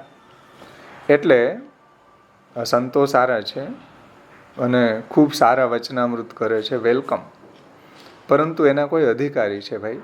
હરેક પુષ્ટિજીવ સારું સારું વચનામૃત કરે અને સાંભળવા બેસી જાય તો સકામતાનું સામાચીડિયું એની બુદ્ધિમાં ઘૂસ્યા વગર રહેશે નહીં. એટલે આ સાવધાની રાખવી ખૂબ જરૂરી છે કોઈ પણને સાંભળતા પહેલાં. યુટ્યુબ પર આવતા સંતો સારા છે એવું નથી, પરંતુ આ બહુ મોટી પ્રોબ્લેમ એના જીવનમાં ઘૂસી જાય છે. જય શ્રી કૃષ્ણ ભાવેશભાઈ. હા, જય શ્રી કૃષ્ણ. હા, બરાબર આપે કીધું. પણ એકચ્યુઅલીમાં જ્યારે આપણે જ્યાં સુધી ખુદ મહાપ્રભુજીના ગ્રંથનું અધ્યયન નહીં કરી શકીએ કે નથી કરતા, અને જ્યાં સુધી આપણે જે આપણા મહાપ્રભુજીના ગ્રંથ પ્રત્યે નિષ્ઠા નહીં થાય ત્યાં લગીને આ સકામ આવી જ જાય, તમે સાંભળો એટલે લાગે ને આવું કરવું જ જોઈએ. એટલે મેન દોષ આમાં જ આવી જાય છે કે સાંભળો, કારણ પુષ્ટિ માર્ગની અંદર આપણે શું છે, ગ્રંથનું અધ્યયન ઓછું છે બહુ, એટલે આપણે સાંભળવામાં વધારે, શ્રવણ વધારે ઇન્ટરેસ્ટ છે રીડિંગ કરતા. એટલે જલ્દી કેચઅપ થઈ જાય, મને આવું કરવું જ જોઈએ એટલે આપણને કઈ ફળ મળે. તમે બરાબર કીધું કે એકચ્યુઅલી ખુદ પેલા મહાપ્રભુજીના ગ્રંથનું પ્રોપરલી ની કહો છો સમજીને પછી કદાચ સાંભળો તો મનમાં આપણને એવું થાય. પણ આપણા ગ્રંથો જેટલા પરિપૂર્ણ છે કે આપણે આવશ્યકતા જ નથી સાંભળવાની, કારણ કે બુક ગાઢ અત્યંત એકચ્યુઅલી. શ્યોર કોઈ એવી વસ્તુ એમાં બાકી નથી મહાપ્રભુજીએ રાખી કે કોઈ બીજે જવું પડે ને સાંભળવા માટે. શ્યોર વાત છે. અને આમાં શું છે, ગોસ્વામી બાળક પણ કહેતા હોય ને તો આપણે સાવધાન થઈ જવા જેવું છે. બરાબર. બાળક પણ કહેતા આપણે સાવધાન થઈ જવા જોઈએ. મનમાં એવું વિચારવાનું, બીજો કોઈ વિચાર ન લાવવો જોઈએ, પણ વિચાર એવો લાવવો જોઈએ, આ તો આપણી પરીક્ષા થઈ રહી છે, આપણે જો એમને ફોલો કરશું તો મહાપ્રભુજીના સંપ્રદાયથી દૂર થઈ જઈશું, બહિર્મુખ થઈ જશું, કારણ કે સકામતા આવી જશે. બરાબર. આ વિચાર કરવાનો વૈષ્ણવોએ. સાચી વાત છે. બરાબર. જે પણ એમ જ કે છે કે શ્યામ મનોભાઈ જ્યારે અમને ક્લાસ લે ત્યારે એમ જ સમજો કે તમે મારા વચન નહીં સાંભળો, તમે ગ્રંથને ચેક કરો છે કે નહીં. You to always compare. તમારે ચેક કરો છો મહાપ્રભુજી ગ્રંથમાં શું કહે છે, ત્યારે તમારે કમ્પેર કે ત્યારે તમારે બિલીવ કરવાનું. કોઈ કહેતાથી કાંઈ નથી થતું. મહાપ્રભુજીની વાણી સર્વશ્રેષ્ઠ છે, એટલે એ હંમેશા જોવું જોઈએ. તમે બરાબર કીધું કે ભાઈ આપણે ચેક કરવું જોઈએ. એવું નહીં કે કોઈ બોલે બરાબર સાંભળીએ, પણ વી શુડ કમ્પેર કે મહાપ્રભુજી આજ કહેવા માંગે છે કે બીજું કહેવા માંગે છે. એટલે આમાં ચક્કરમાં પડી જાય છે બધી વસ્તુમાં કે આપણે આવું કહે છે. પણ આવું ઘણી વખત ભાવેશભાઈ એવું થાય છે, આપણે હમણાં ઇન્ડિયા અત્યારે વાત કરે સત્સંગમાં આવતા થયું વૈષ્ણવ ઘરે, તો પછી એને સમજાવવું ડિફિકલ્ટ પડે. ત્યારે આપણે હું એક જ કહી શકું કે ભાઈ તમે ગ્રંથ ખોલો, વાંચો, તો કદાચ મેં બી તમને સમજ પડે. કારણ કે એમ તમે કોઈ સાંભળી લેશો અને બિલીવ કરશો તો તમને બધું રાઈટ જ લાગશે, પણ ગ્રંથ ખોલશો તો જ તમને ખબર પડશે શું એકચ્યુઅલી આમાં છે કે નથી. બરાબર. એક વાત તમે બહુ સારી કરી કે લોકોને આજે સાંભળવાની ટેવ પડી ગઈ. જાતે કોઈને હા જાતે લોકોને સાંભળવું ગમે છે, વાંચવું નથી ગમતું. બરાબર છે. બસ એટલે જાતે વાંચવાના પુસ્તકો વસાવવાની તો વાત બહુ લાંબે છે. બરાબર. એટલે કોઈ પુસ્તક વસાવતું જ નથી. એટલે સાંભળવાના આદિ થઈ જવાના કારણે આપણને હવે માફક નથી આવતું ગ્રંથનું અધ્યયન કરવાનું. કોઈ કે ભાઈ જાતે ગ્રંથનું અધ્યયન કરો તો કેટલો કોન્ફિડન્સ આવે આપણામાં. જાતે જ્યારે અધ્યયન કરશું ને તો આપણે બીજા બે વૈષ્ણવને સમજાવી શકશું મહાપ્રભુજીની વાણી. તમે 100 વર્ષ સાંભળો, જુઓ તમે કોઈ દિવસ તમારી અંદર કોન્ફિડન્સ નહીં આવે બીજાને સમજાવવાનો મહાપ્રભુજીના ગ્રંથો. જાતે તમે અધ્યયન કરશો મહાપ્રભુજીના ગ્રંથોનું, ત્યારે આપણામાં એવો કોન્ફિડન્સ આવશે કે આપણે બીજાને પણ મહાપ્રભુજીની વાત, મહાપ્રભુજીના ગ્રંથો સમજાવી શકીએ. આ બહુ જરૂરી છે. કેવલ સાંભળવાના જ આદિ ન થાય, આપણે જાતે પણ અધ્યયન કરીએ, જાતે પણ શ્લોકો બાયહાટ કરીએ, જાતે એ શ્લોકોનો અન્વય કરીએ, ટીકાઓ વાંચીએ. આપણે તો એક જ ટીકા લઈએ, તમે જાતે જુઓ. બીજી આમાં દ્વારકેશ લાલજીની ટીકા છે, રઘુનાથજીની ટીકા છે, એને તમે વાંચો, જુઓ કેટલો કૃષ્ણાશ્રય હૃદયારૂઢ થાય. પણ આપણે સાંભળવાના જ આદિ થઈ જાય ને તો આગળ ન વધી શકીએ, કોઈ દિવસ ન વધી શકીએ. અત્યારનું જે કલ્ચર છે ને ભાવેશ, એ ફાસ્ટ ફૂડ નું કલ્ચર છે. તરત બધું મળી જવું જોઈએ, મહેનત કર્યા વગર, રસોઈ કર્યા વગર ખાવા મળી જતું હોય. ફાસ્ટ ફૂડ ઓર્ડર કરો, ઝોમેટો વાળો ઘરે આપી જાય, ઓ ખુશ થઈ જાય બધા. ભાઈ મહેનત કરો, તમે એમ અધ્યયન કરો, સ્ટડી કરવામાં. ઇન્સ્ટન્ટ. બરાબર. પણ જાતે કરવાથી જે આનંદ આવશે, જે મહાપ્રભુજીની વાણીમાં રમણ થશે, જે કોન્ફિડન્સ આવશે, કે જે આપણને આચાર્ય ચરણોમાં જે નિષ્ઠા પનપશે, એ જાતે જ કરવું જોઈએ. એટલે તો શ્યામ બાવા શ્રી કહે છે કે ભાઈ મને તમે જમ્પિંગ પેડ રૂપે વાપરો, વાંધો નહીં, પણ તમારે છલાંગ તો તમારે મહાપ્રભુજીની વાણીમાં જાતે લગાડવાની છે. સમજાણું ને?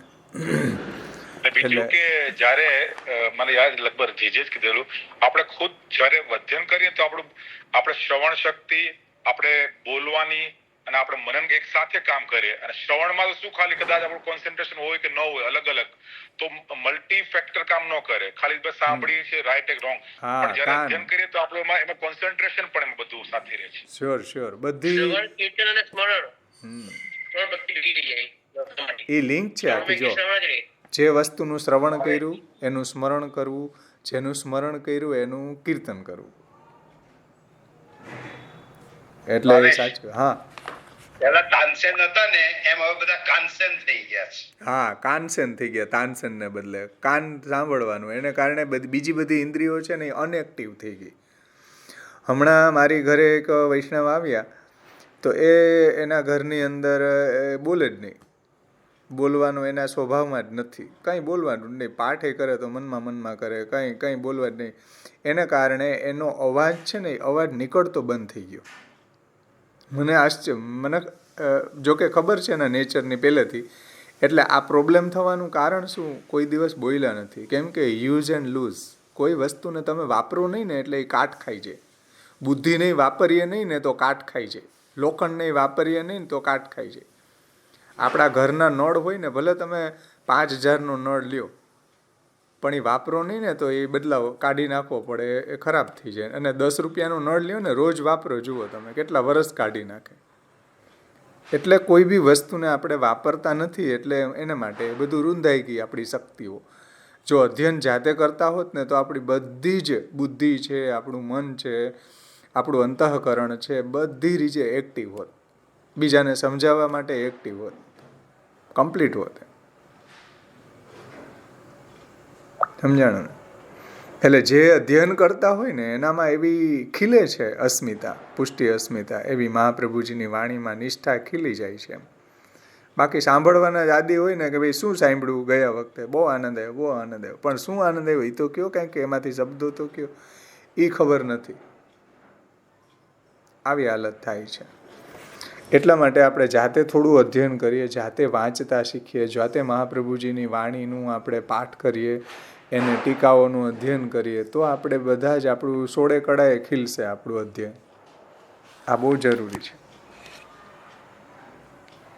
ખેર, બીજા કોઈને કંઈ પ્રશ્ન છે ભાઈ? બહુ સારું, બધાએ પાર્ટિસિપેન્ટ કર્યું, ખુશી થઈ. હા બોલ ભાવેશભાઈ. આ પુરુષ સૂક્તનો પાઠ છે એ મંત્રો ઘણા છે. હા, પુરુષ સૂક્તનો પાઠ અધિકારીએ કરવો જોઈએ, બધાએ ન કરી શકો. જે બ્રાહ્મણ છે, ક્ષત્રિય છે, વૈશ્ય છે, જેને દીક્ષા લીધી છે, એ પણ જે એની શુદ્ધ અવસ્થામાં છે, અને એ બધું નષ્ટ થઈ ગયું છે. હા, એટલે અત્યારે એને બોલવા માટેની જે વ્રત જોઈએ, કે જે એનું અર્થનું ને તાત્પર્યનું જ્ઞાન જોઈએ, એ નથી. એટલે તો શ્યામબાવા શ્રી કહેતા હતા ને કે ભાઈ રાજીવ ગાંધી જ્યારે એનો અગ્નિ સંસ્કાર થયો ને ત્યારે બ્રાહ્મણો પુરુષ સૂક્તના મંત્રો બોલતા હતા. હવે પુરુષ સૂક્તના મંત્રોનો સહસ્ર શીર્ષા પુરુષો, સહસ્રાક્ષ, સહસ્રપાદ, એ ભાઈ અભિષેકના મંત્ર છે. ત્રૈવર્ણિકો જે રીતના જે પ્રયોજનથી બોલવાનું હોય ત્યાં બોલવાના હોય, ત્યાં ફૂંકવાના મંત્ર અલગ હોય, અગ્નિ સંસ્કારના મંત્ર અલગ હોય. તો એ લેવલ ઉપર બ્રાહ્મણો પુરુષ સૂક્તના મંત્રો બોલતા હતા. બોલો, તો આ મંત્રની પ્લેસિંગ રોંગ છે. આનો તો સાવય દેવતા તિરોહિત થઈ જાય. રોંગ પ્લેસિંગ, એના પ્રયોજનનું જ જ્ઞાન નથી, જે અહીંયા વ્રજરાયજી સમજાવે છે. કયો મંત્ર ક્યાં બોલવું એ ખબર નથી, અને એની શુદ્ધિની વાત તો દૂર રહી. આવી હાલત મંત્રોની છે આજે. એટલે કૃષ્ણ જ બચાવે ભાઈ આમાંથી. તો કૃષ્ણ એવ ગતિર્મમ, કૃષ્ણ સિવાય કોઈ આમાં, કૃષ્ણના આશ્રય સિવાય બીજો કોઈ ઉપાય જ નથી રહ્યો હવે મંત્રની બાબતમાં. આ જ એક મંત્ર છે, કૃષ્ણ એવ ગતિર્મમ. ભાવેશભાઈ, એક સવાલ હતો હા, કે આ બધા જ મંત્ર જતા તિરોહિત થઈ ગયા, એટલે ખાલી ઉચ્ચારણ પ્રમાણે જ રહ્યા છે, ના દેવતા બધા જતા રહ્યા, તો પછી આ જે બીજા બધા, એટલે આપણા તો પુષ્ટિ માર્ગમાં તો મહાપ્રભુજી આપણા માટે કહીએ તો બધી બહુ, એટલે બહુ સુંદર વ્યવસ્થા કરી દીધી કે આપણે આવી બધી ચિંતા કરવાની નથી, આપણે તો કૃષ્ણનું શરણ જ કરવાનું છે.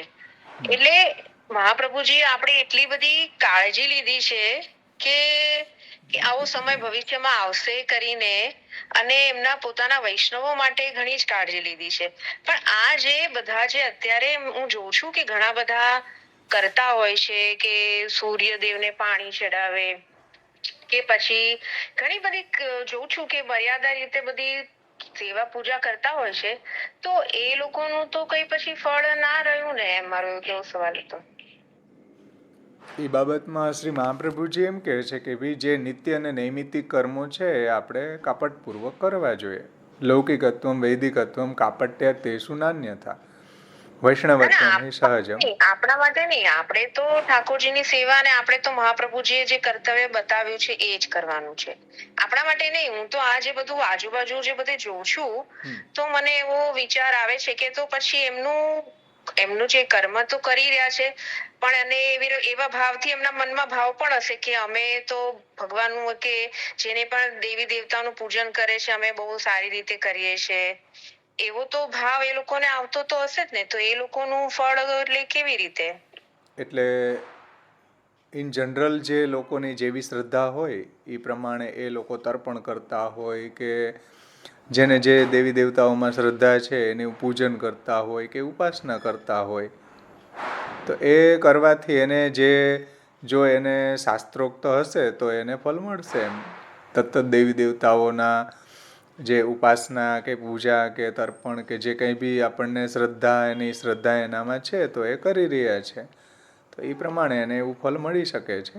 એનું જો પ્રયોજન ને એનું ડિસિપ્લિનને પ્રમાણે જો એ કરતા હશે તો, બાકી તો ન જ મળે. બાકી એની એવી શ્રદ્ધા છે.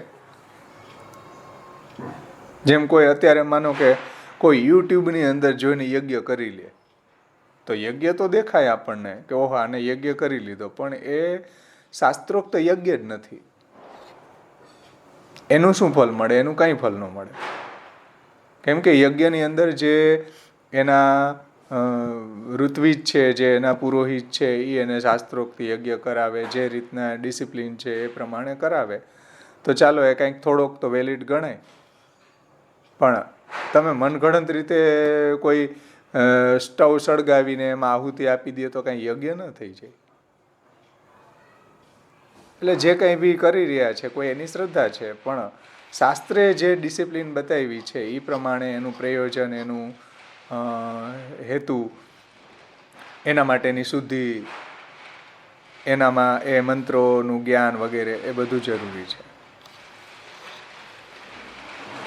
કારણ કે શાસ્ત્ર એની ડિસિપ્લિન પ્રમાણે કરેલું હોય તો એનું ફળ બતાવે, નહીંતર કેવી રીતના ફળ હોય મળે એનું.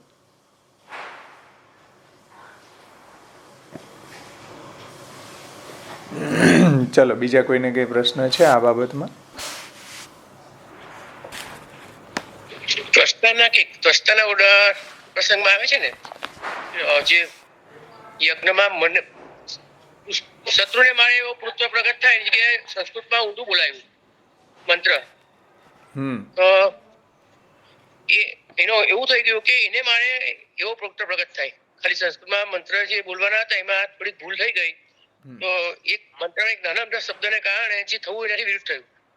એટલે મંત્ર એકદમ પરફેક્ટ બોલાય એવો સમય રહ્યો નથી. હા, એમાં એવું થયું કે ત્વષ્ટાએ યજ્ઞ કર્યો તો ત્વષ્ટાના યજ્ઞની અંદર ઇન્દ્રને મારે એવો અસુર પ્રગટ થવો જોઈએ. અને એની ઉદાત, કેમ કે નિષ્કામ યજ્ઞ જ્યારે હોય ને ભાઈ, તો નિષ્કામ યજ્ઞની અંદર આવું બધું ચાલે. નિષ્કામ યજ્ઞ કરતા હોય ને તો એની અંદર કાંઈ ભૂલ થઈ ગઈ હોય ને છેલ્લે પછી યસ્ય સ્મૃત્યા છે નામોક્ત્યા તપો યજ્ઞ ક્રિયાદિશુ ન્યૂનમ સંપૂર્ણતામ યાતિ સદ્યો વંદે તેમચ્યુત. અચ્યુત ભગવાનને વંદન કરી દે તો પ્રભુ માની લે. ચલો, નિષ્કામ યજ્ઞમાં આ એલાવ છે, કોઈ પ્રોબ્લેમ નથી એટલી બધી. પરંતુ જ્યારે સકામ યજ્ઞ કરવામાં આવે, કોઈ સકામ અનુષ્ઠાન કરવામાં આવે ને ત્યારે પરફેક્શન પૂરેપૂરું જોઈએ. ત્યારે થોડીક બી ઉદાત અનુદાતમાં પણ જો ભૂલ થઈ ને તો જુઓ, ત્યાં ત્વષ્ટા યજ્ઞની અંદર આ જ પ્રોબ્લેમ થઈ છે. ઉદાત અનુદાત સ્વરિત, એટલે કોઈ મંત્રને બોલવામાં ઉદાત એટલે ઊંચું બોલવું, અનુદાત એટલે નીચું બોલવું, આવા બધાની અંદર એ ધ્યાન ન ગયું ને કંઈક પ્રોબ્લેમ થઈ ગઈ, તો એને બદલે ઇન્દ્રને મારે એવો અસુર પ્રગટ થવાના બદલે ઇન્દ્રથી મરે એવો અસુર પ્રગટ થયા. તો મંત્રની આ કોમ્પ્લિકેશન છે ભાઈ, કે તમને એમ કે બોલી ગયા એટલે શુદ્ધ આપણને ફળ મળી જ જશે એવું જરૂરી નથી. કંઈક અવળું ફળ મળી જાય. તમે જે હેતુથી કરતા હોય એને બદલે વિપરીત ફળ મળી ગયું ત્વષ્ટાને. મંત્રની આ પ્રોબ્લેમ છે. એટલે નિષ્કામતા જો છે ને ભાઈ, બધી જગ્યાએ જુઓ, આપણા માર્ગની અંદર છે એવું નહીં, વૈદિક માર્ગમાં આ વાત છે કે નિષ્કામ યજ્ઞ કરતા હોય ને તો કાંઈક ક્ષતિ રીગી હોય ને તો અચ્યુત ભગવાનને વંદન કરવાથી બધા ન્યૂના અતિરિક્ત દોષ એના દૂર થઈ જાય અને પ્રભુ પ્રસન્ન થાય. ચલો, પણ સકામતા જ્યાં આવીને ત્યાં બધી જગ્યાએ બહુ મોટી પ્રોબ્લેમ ઊભી થાય છે. ત્યાં બધી ગણના થાય, પછી ત્યાં બહુ મોટું કોમ્પ્લિકેશન છે. કુંભકર્ણના કેસમાં હા બરાબર, ઇન્દ્રાસન થઈ ગયું, ઇન્દ્રાસન ને બદલે તો ભાઈ એને નિંદ્રાસન મળી ગયું, એને જોઈતું હતું ઇન્દ્રાસન. હા બોલો, નિંદ્રાસન મળી ગયું. સકામતા એમાં સકામતામાં થાય. હા બરાબર છે કે મમ ભાર્યા રક્ષિતુમ દેવી, એને બદલે મમ ભાર્યા ભક્ષિતુમ દેવી ભૂલથી બોલાઈ ગયું તો દેવી ખાઈ ગઈ ભાર્યા. કેમ કે અન્ય પડે આવડું અન્ય દેવને તો દુઃખ દે શત્રુ સમાન. દયારામભાઈ કે મંત્રને આધીન સવ દેવતા, અવડું પડે અન્ય દેવને તો દુઃખ દે શત્રુ સમાન. એ તો પાછા શત્રુની જેમ દુઃખ આપે, ક્યાં જવું બોલો. એ તો આપણા ઠાકોરજી એકદમ સૌમ્ય છે કે આપણને બહુ પ્રેમ જ કરે છે ને આપણને બહુ સારી રીતે આપણને ફલદાન કરે છે. કે આપણે કદાચ ભક્તિ કરતા હોય ને કાંઈક એવું આપણાથી અવળું બની ગયું તો એ આપણે સકામતા જો નથી, આપણે પ્રભુને સ્નેહ કરી રહ્યા છીએ તો પણ ઠાકોરજી આપણા ભાવને એમાંથી નીતરતો આપણો ભાવને એ જોશે કે ભાઈ આ જેમ યમુનાજીના પદોની અંદર આવે કે તિહારો દરસ મોહે ભાવે શ્રી યમુનાજી, સુખ દેની દુઃખ હરની શ્રી યમુનાજી, જે જન પ્રાત ઉઠીને આવે. ઘણા લોકો ઝડપની અંદર દુઃખ દેની સુખ હરની શ્રી યમુનાજી, જે જન પ્રાત ઉઠીને આવે.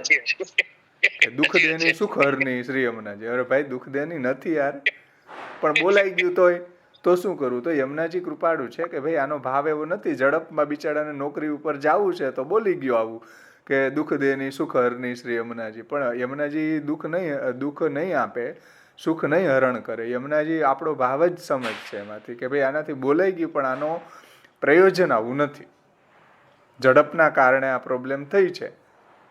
તો આપણે ઘણી વખત એવું બોલી જતા હોય અગડમ બગડમ, પણ આપણા ઠાકોરજી, આપણા મહાપ્રભુજી, આપણા ગુસાઈજી જો આપણા સ્નેહથી બોલાયેલું હશે ને તો એ આપણી કાલી ઘેલી ભાષા જ સમજ છે આપણા બાળક માનીને. એને એટલું સિરિયસ નહીં લે કે સેવામાં કાંઈ આપણાથી એવો અપરાધ થઈ જાય ભાઈ જીવ સ્વભાવત, તો પ્રભુ એને નહીં માને કે અપરાધ નથી માનતા ઠાકોરજી. ઘણી વખત થઈ જતા હા, કેમ કે આપણે કોઈ એવી સકામતાથી નથી કરતા. આપણને આપણા પ્રભુમાં પ્રેમ છે, આપણા મહાપ્રભુજી, આપણા યમુનાજીમાં સ્નેહને કારણે આપણે એની સ્તુતિ કરીએ છીએ, સ્નેહથી આપણે એની સેવા કરીએ છીએ. તો એમાં કદાચ કાંઈ આપણાથી એવું ભૂલ થઈ બી ગઈ તો એ આપણા ઠાકોરજી દયાળુ છે કે એને એ નિગ્લેક્ટ કરી દે છે, એના સામું જોતા નથી એમ.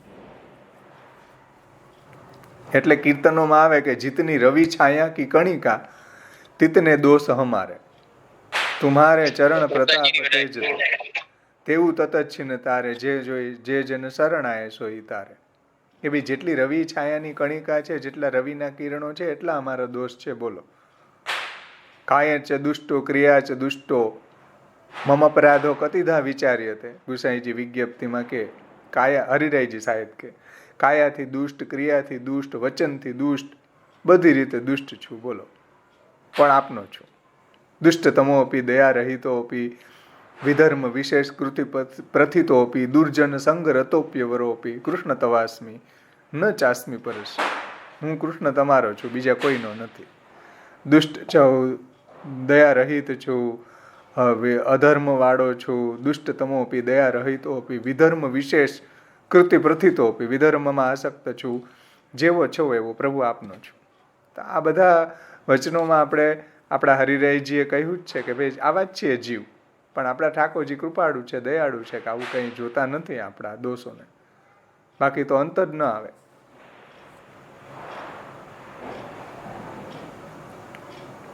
વાર્તા પ્રસંગમાં આવ્યો ને ભગવાન દાસજીનો થોડો અપરાધ થયો તો ગુસાઈજીએ સેવામાંથી બહાર કર્યા તો અચ્યુતદાસે વચ્ચે રહીને વકાલત કરી, સિફારિશ કરી કે ભાઈ ગુસાઈજીને કહ્યું, જુઓ અચ્યુતદાસજીએ, કે ભાઈ આ દેવી જીવોના તમે દોષ જોશો તો અંત નહીં આવે એનો.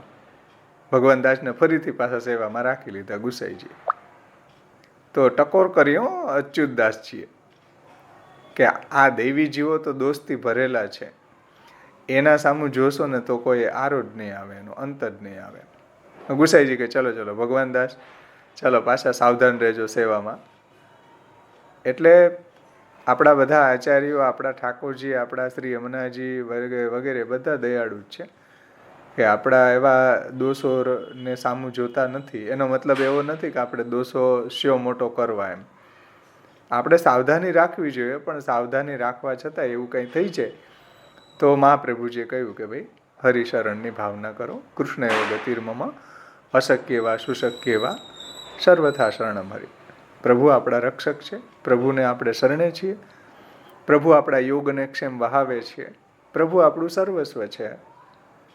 તો પ્રભુ એને નિગ્લેક્ટ કરી દેશે.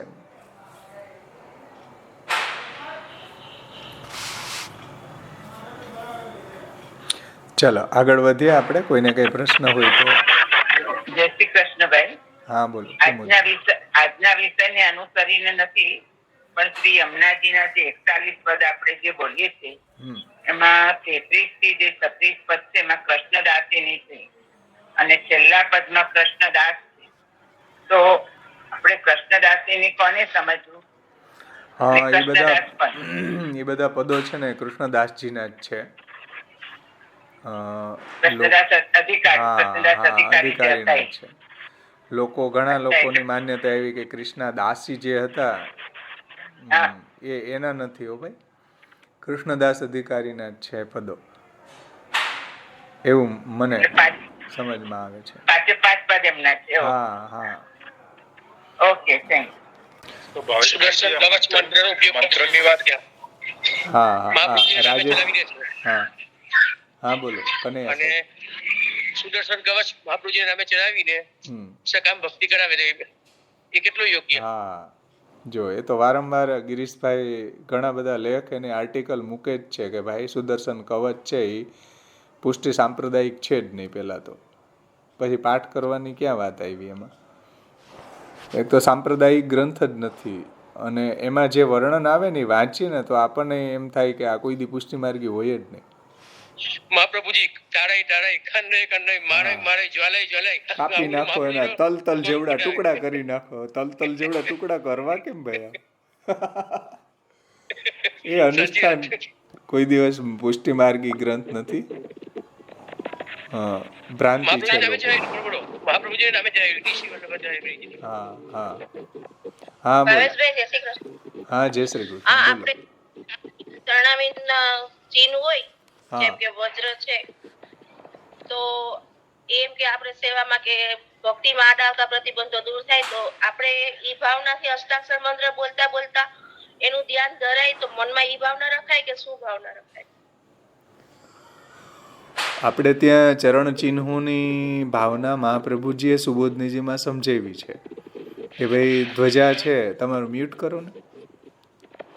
ધ્વજા છે તો ભક્તોને નિર્ભય બનાવવા માટે ભગવાનના ચરણ કમળમાં ધ્વજા છે. નિર્ભયતાનું દાન પ્રભુના ચરણ કમળ પ્રાપ્ત કરાવે છે. અંકુશ છે તો આપણું જે હાથી જેવું મન છે એ મનને કંટ્રોલ કરે છે. ભગવાનના ચરણ કમળમાં બિરાજતું અંકુશ છે એને કંટ્રોલ કરે છે.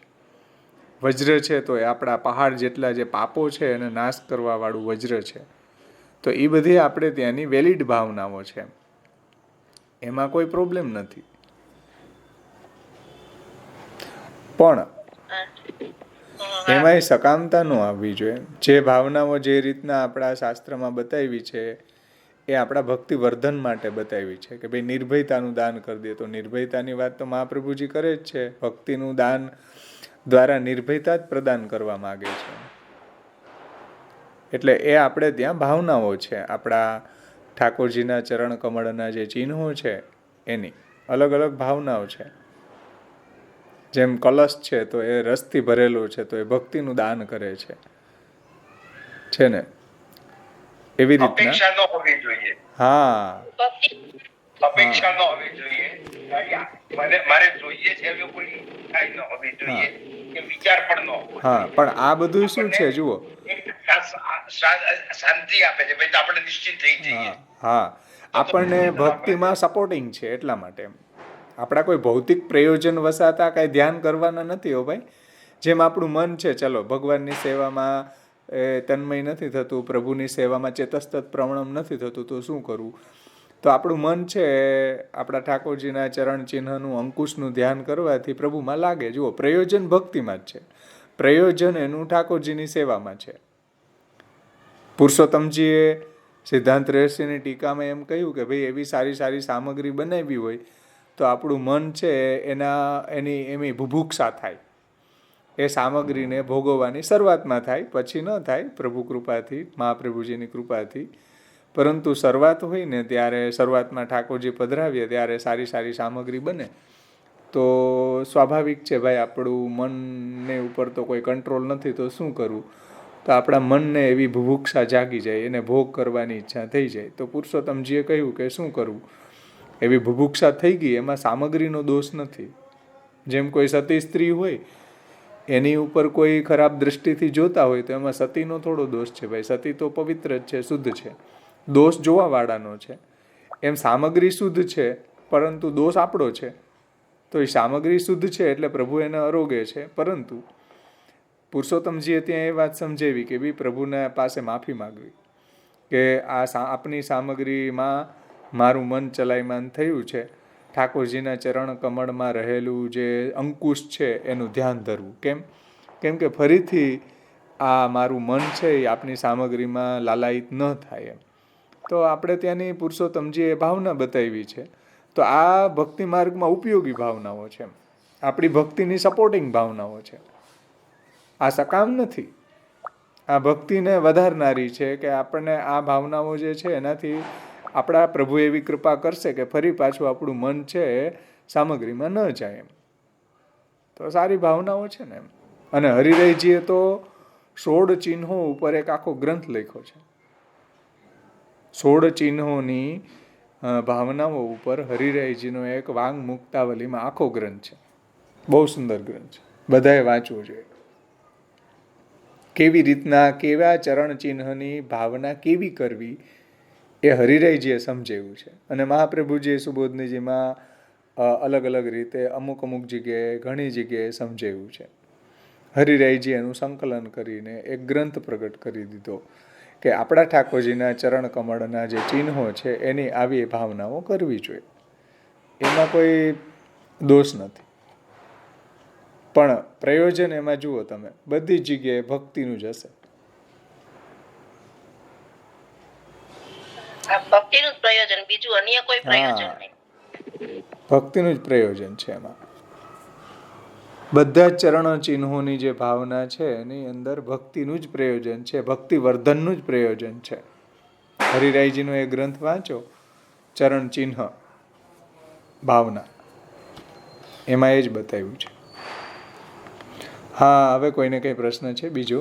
રાજેશભાઈ પૂછતા હતા.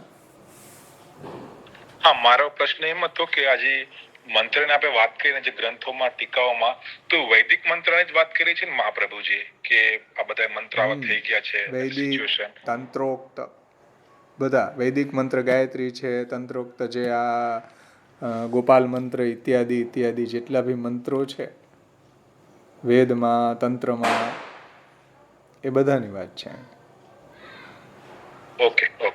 કેમ કે તંત્રશાસ્ત્રોની અંદર જે આ ગોપાલ મંત્ર છે, રામ મંત્ર છે, ઋષિ મંત્ર છે, એનું અનુષ્ઠાનનો પ્રકાર બતાવ્યો છે. પરંતુ એના માટેની જે શુદ્ધિ છે, વ્રત છે, પવિત્રતા છે, પ્રયોજન છે, એ બધું જરૂરી છે. પણ એ અત્યારે છે નહીં. એટલે મહાપ્રભુજી કહે છે કે અપરિજ્ઞાન નષ્ટેશુ મંત્રેસ્વ વ્રત યોગીશુ તિરોહિતાર્થ દેવેશુ કૃષ્ણ એવ ગતિર્મોહ. ભાવેશભાઈ, અપરિજ્ઞાન એટલે તો અજ્ઞાનતા પૂર્વક નું જે જ્ઞાન હોય એ છે. એનો નષ્ટ માટે કેમ કહ્યું? પરિજ્ઞાન નો નષ્ટ થવો જોઈએ ને? એટલે અપરિજ્ઞાન એટલે એનું જ્ઞાન ન હોવાના કારણે. એટલે તો અહીં બે રીતે સમજાવ્યું કે પરિજ્ઞાન એટલે શું, તો કે મંત્રનું વિધાન, મંત્રનો ન્યાસ, મંત્રનો પાઠ, મંત્રનું તાત્પર્ય, મંત્રના દેવતા, મંત્રના ઋષિ, મંત્રનો વિનિયોગ, એનું જ્ઞાન ન હોવું એનું નામ અપરિજ્ઞાન. અપરિજ્ઞાનના કારણે મંત્રો નષ્ટ થયા છે. અપરિજ્ઞાન નષ્ટેષુ મંત્રેષુ અવ્રત યોગીશુ. બે બાજુ જો મંત્રોની અંદર આ બે બાજુથી પ્રોબ્લેમ આવી. એક તો અવ્રત યોગીશુમાં રહેલા છે મંત્રો, જે મંત્ર બોલવા માટે જે વ્રત જોઈએ એ નથી, અને આ બાજુ એનું જ્ઞાન નથી.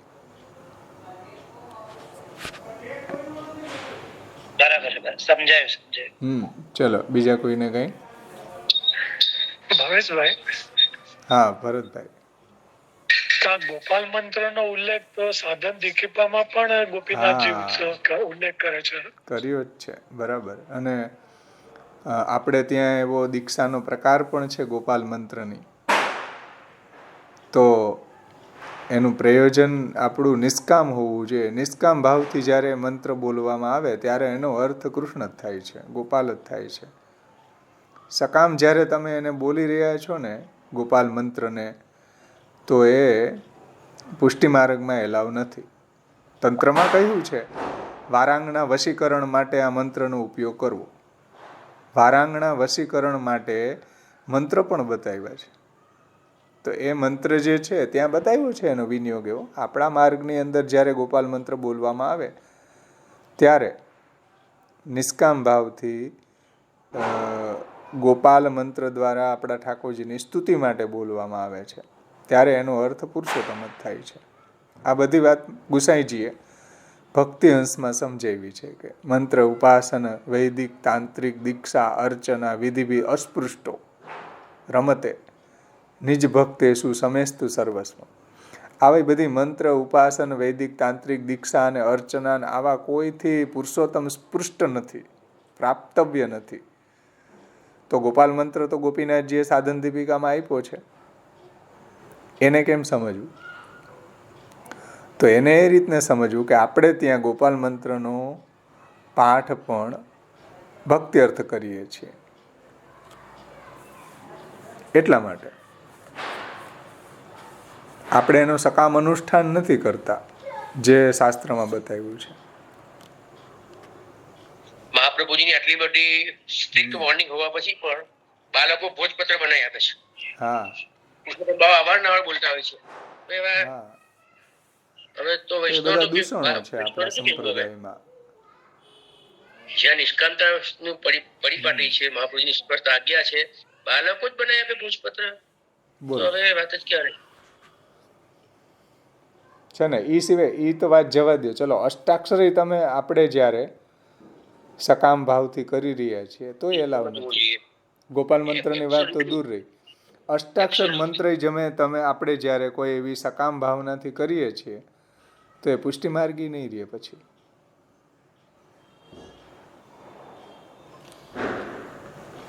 પછી વિભૂતિ પરક બની જશે.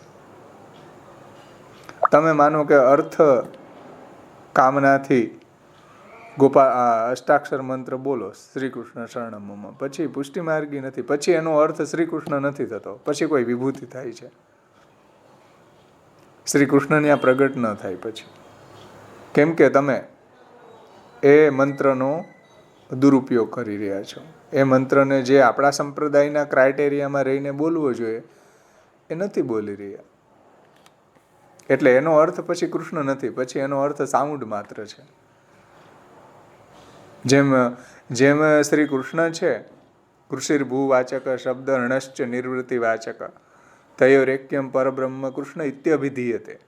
એટલે ગુસાઈજીએ કહ્યું કે કૃષ્ણ નામ ફલાત્મક છે. જેમ કૃષ્ણ જે સ્વરૂપ છે એમાં જેવું સામર્થ્ય છે ને એવું જ સામર્થ્ય એના નામમાંય છે. જેવા ગુણો શ્રી કૃષ્ણમાં છે એવા જ ગુણો નામમાં પણ છે. તો એ જ્યારે સકામતાથી કરવામાં આવે ને ત્યારે પુષ્ટિ માર્ગી ન રહે. પછી કોઈ વિભૂતિ પરક હશે પણ પૂર્ણ પુરુષોત્તમ એનો અર્થ ન થાય. ભાવેશભાઈ જય શ્રી કૃષ્ણ. જય શ્રી કૃષ્ણ. તો હવે આપણે આમ જોઈએ અત્યાર લગભગ છેલ્લા 45 વર્ષથી તો મારી દીક્ષા એમાં આવી ગઈ. તો આપણને જે અત્યારે તો અહીંયા ઓફિશિયલી 25-50 રૂપિયા લઈને આ લોકો સામૂહિક મંત્ર આપે છે, નામ દીક્ષા. તો હવે આપવાના તમે કીધું એ બધા તો મંત્ર તો જો મર્યાદા પ્રમાણે બધા મંત્રમાં મહાપ્રભુજી કહીને ગયા કે ભાઈ અર્થના તિરોધાન થઈ ગયા.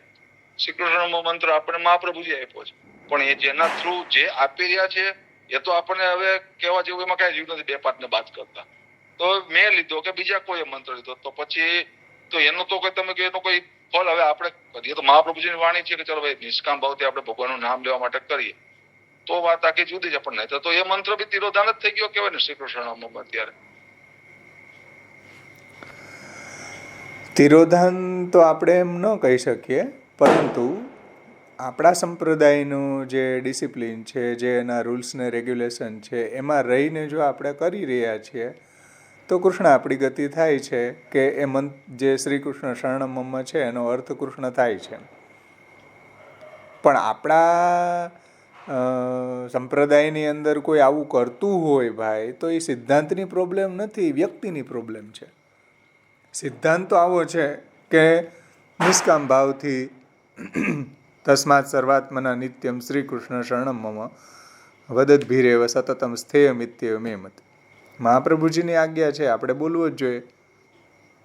પણ હવે તમે સકામ બોલી રહ્યા છો તો પુષ્ટિ સંપ્રદાય થોડું સકામતાની આજ્ઞા કરે છે ભાઈ, એટલે એ તિરોહિત નથી થયો. તમે જ્યારે એને સકામ કરી રહ્યા છો તો એ પુષ્ટિ માર્ગી ડિસિપ્લિન તમે પાડતા નથી ભાઈ. તમે તમારું કોઈ પ્રયોજન સિદ્ધ કરવા માગો છો તો એ પુષ્ટિ માર્ગ રહ્યો જ નહીં. પછી તો એ પુષ્ટિ માર્ગની અંદર તમે જ ન રહ્યા અને મંત્ર ન રહ્યો. નહીં, એ વાત તો તમારી સાવ સાચી. એમાં એ સકામતાને તો એંગલથી જોઈએ તો બધું ક્લિયર કટ વાત છે. પણ માનો કે આ 6 અંગ બતાવી દીધા કૃષ્ણાશ્રયમાં કે આ 6 અંગ અત્યારના ટાઈમમાં કોઈ ક્રાઇટેરિયા ફિટ થતું નથી. પછી એમાં આપણો મંત્ર ને પછી આપણે અપવાદ ગણી નાખીએ તો વાત જુદી છે. પણ જો મહાપ્રભુજી કે ભાઈ આ 6 અંગો ધર્મ કરવાના સાધનોમાં 6 અત્યારે એનું છે જ નહીં કાંઈ. તો હવે આપણને જે હવે આપણે તો ક્લિયર કટ જાણીએ છીએ, પછી આપણે હાવ આંખ આડા કાન કરી દઈએ તો વાત જુદી છે. બાકી હું આજે મારી 53 વર્ષની ઉંમરમાં મને 12મા વર્ષે મેં મંત્ર લીધો હશે તો મને આપવા વાળા ગુરુની મને ખબર છે, મારી મને ખબર છે. હવે તો પછી કરવું શું? ખાલી ભગવાન શ્રી કૃષ્ણ એટલું બોલવાનું, રામ રામ એટલું બોલવાનું કે પછી આ મંત્ર બોલવા આપણે મહાપ્રભુજી વચન અને બધાને હટાવી દઈએ અને સીધું મહાપ્રભુજીનો મંત્ર છે તો એ પ્રમાણે આપણે ચાલીએ તો કોઈ વાંધો નથી આવી.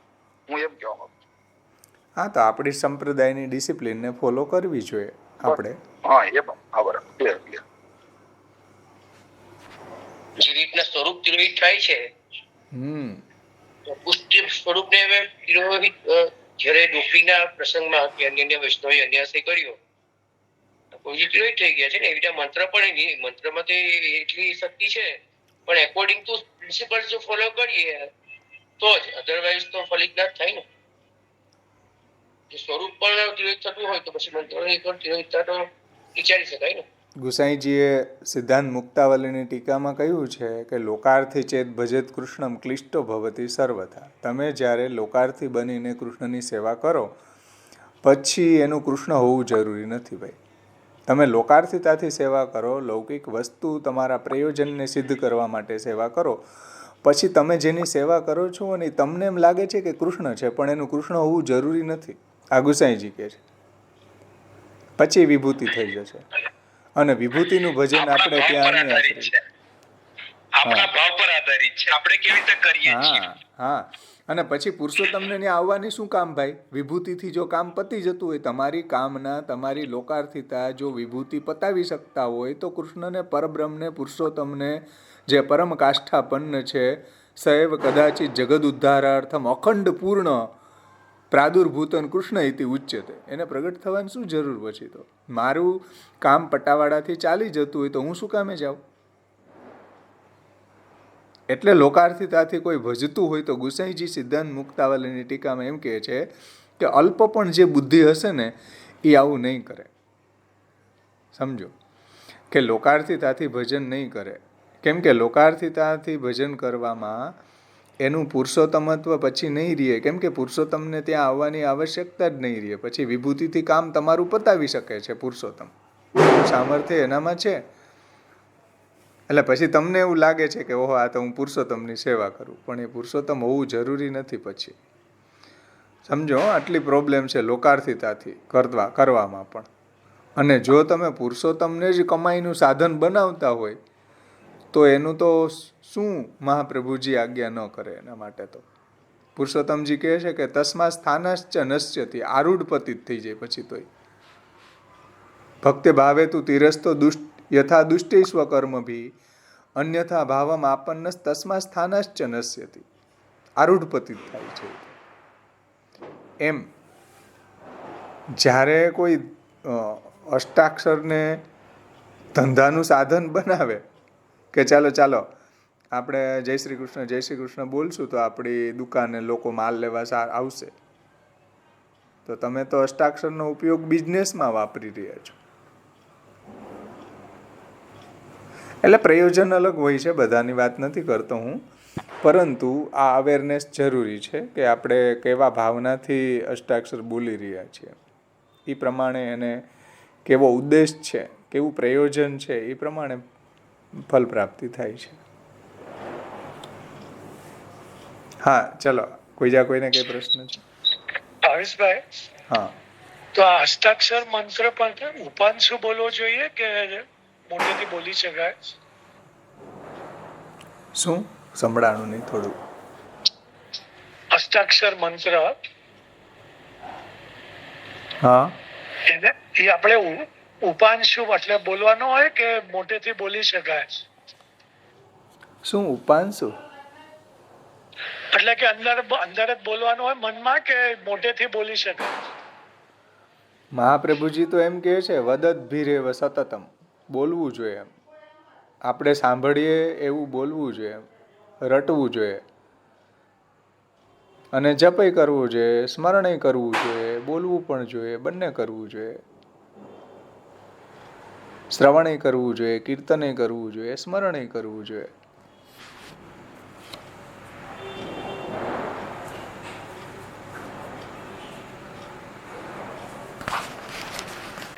ભાવેશભાઈ, આપણે આજે શ્રી કૃષ્ણ શરણમ મમ જે છે એ વિભિન્ન રાગોમાં છન્નુલાલ મિશ્ર અને એવા બીજા બધા અમુક પ્રખ્યાત ગાયકો જે છે એ લોકોએ ગાયું છે.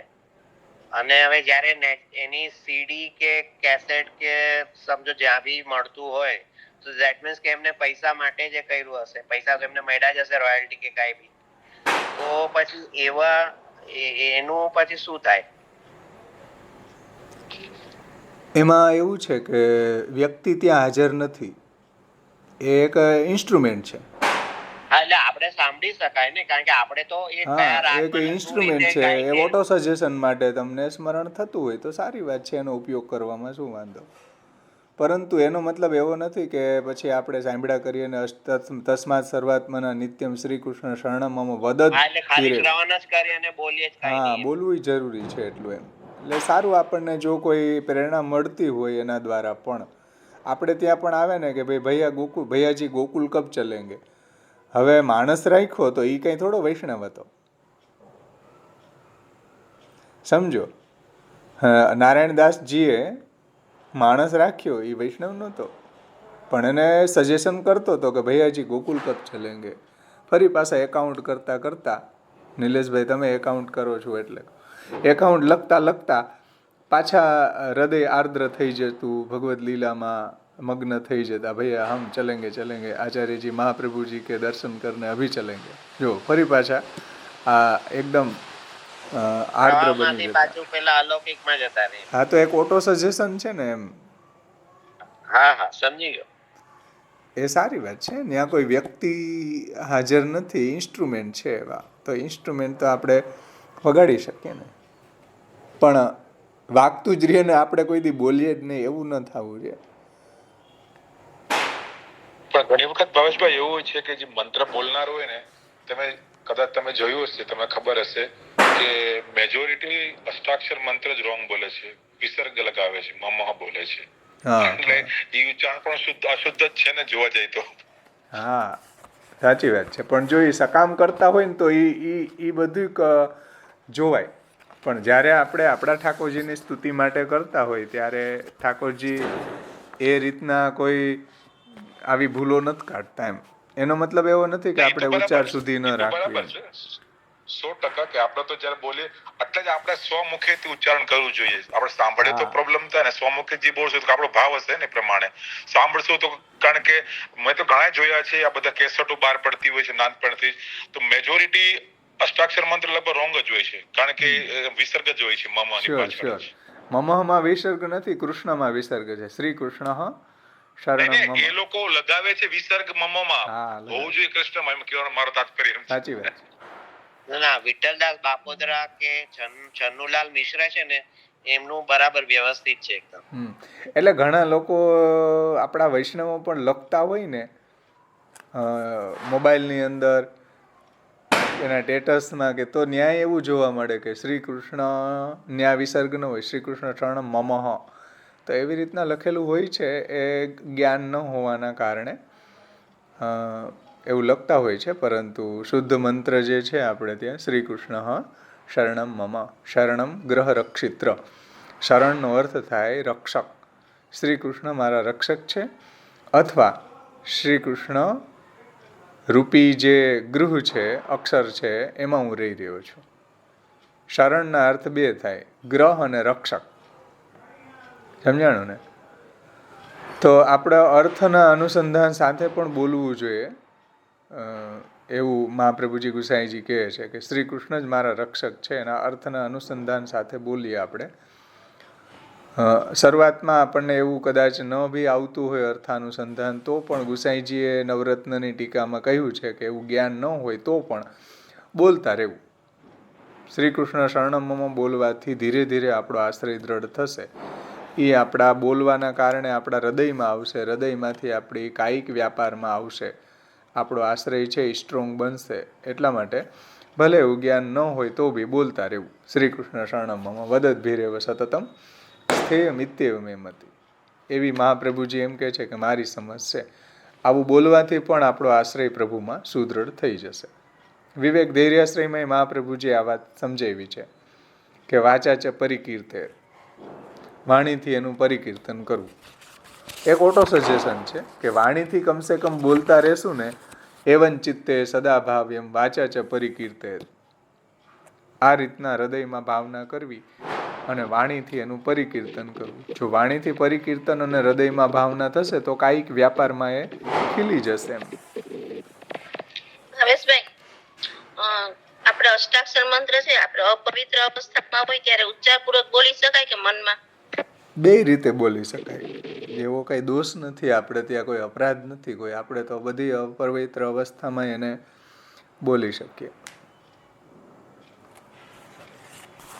અને સ્મરણય કરી શકીએ.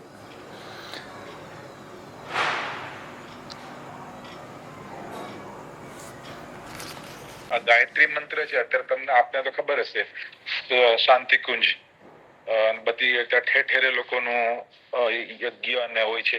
તો એમાં તો મેજોરિટી અમારા મસ્કતમાં પણ છે, એટલે કહું છું તો કે ત્યાં બધા લેડીઝ લોકો જ કરતા, ત્યાં કોઈ બ્રાહ્મણ કોઈ નથી હોતું કરનાર. જે કરનાર હોય છે.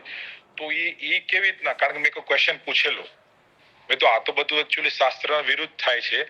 તો કે આચાર્ય જે કીધું છે, એટલે રામશિવ શર્માજીએ, કે એમાં એને જ બધાને ઉપદેશ આપ્યો છે, તો કે તો અમારા ગુરુ છે, તો અમે એનો ફોલો કરીએ છીએ. એટલે કદાચ હું રોંગ પણ હોઈ શકું, જસ્ટ પૂછું છું.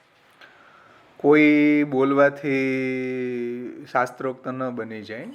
શાસ્ત્રોક્ત હોય એ રીતના બોલવું જોઈએ. એટલે કે શાસ્ત્રોએ જે રીતે આજ્ઞા કરી એ રીતે આપણે એને કહેવું જોઈએ. એમ કોઈ મોટા લોકો બોલે એટલે એ પ્રામાણિક ન બની જાય. શાસ્ત્રોક્ત બોલતા હોય તો એ પ્રામાણિક કહેવાય. જેમ ચૈતન્ય સંપ્રદાયની અંદર બધાને યજ્ઞોપવિત આપે છે, તો એને આપણે કેટલું પ્રામાણિક માનીએ ભાઈ? નથી એલાવ. સ્ત્રીઓને આ રીતના શૂદ્રને બધાને પણ હવે એ લોકો આપે છે, તો શું કરવું હવે આપણે? શાસ્ત્રએ જે ડિસિપ્લિન બતાવી છે એને આપણે ફોલો કરવી જોઈએ. એટલે એ જે ત્યાં આપી રહ્યા છે ને સ્ત્રીઓ બોલી રહી છે, તો એ શાસ્ત્રોક્ત તો નથી જ. શાસ્ત્રમાં તો જેણે યજ્ઞોપવિત ધારણ કર્યું છે અને એ જ્યારે એની પવિત્ર અવસ્થામાં હોય, સંધ્યાવંદન ઇત્યાદિ કરતા હોય, ત્યારે એને એનો ઉચ્ચાર કરવો જોઈએ અર્થના અનુસંધાનપૂર્વક. શાસ્ત્રે જે એની શુદ્ધિ બતાવી છે, જે એનો અર્થ બતાવ્યો છે, જે એનું પ્રયોજન બતાવ્યું છે, એ રીતે કરવું જોઈએ.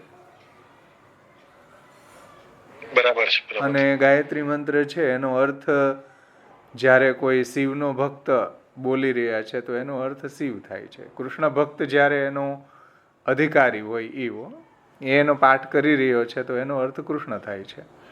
ગાયત્રી મંત્ર એટલે કોઈ ગાયત્રી દેવી નથી ભાઈ. બધા લોકોને એવી ભ્રાંતિ થઈ ગઈ છે અત્યારે કે ગાયત્રી ઉપર ગાયત્રીજીના ચિત્રજી હોય ને નીચે ગાયત્રી મંત્ર લખેલો હોય. હવે ગાયત્રી છંદમાં છે અને આપણે ત્યાં તો ગાયત્રી મંત્રનો અર્થ પરબ્રહ્મ કૃષ્ણ જ થાય છે.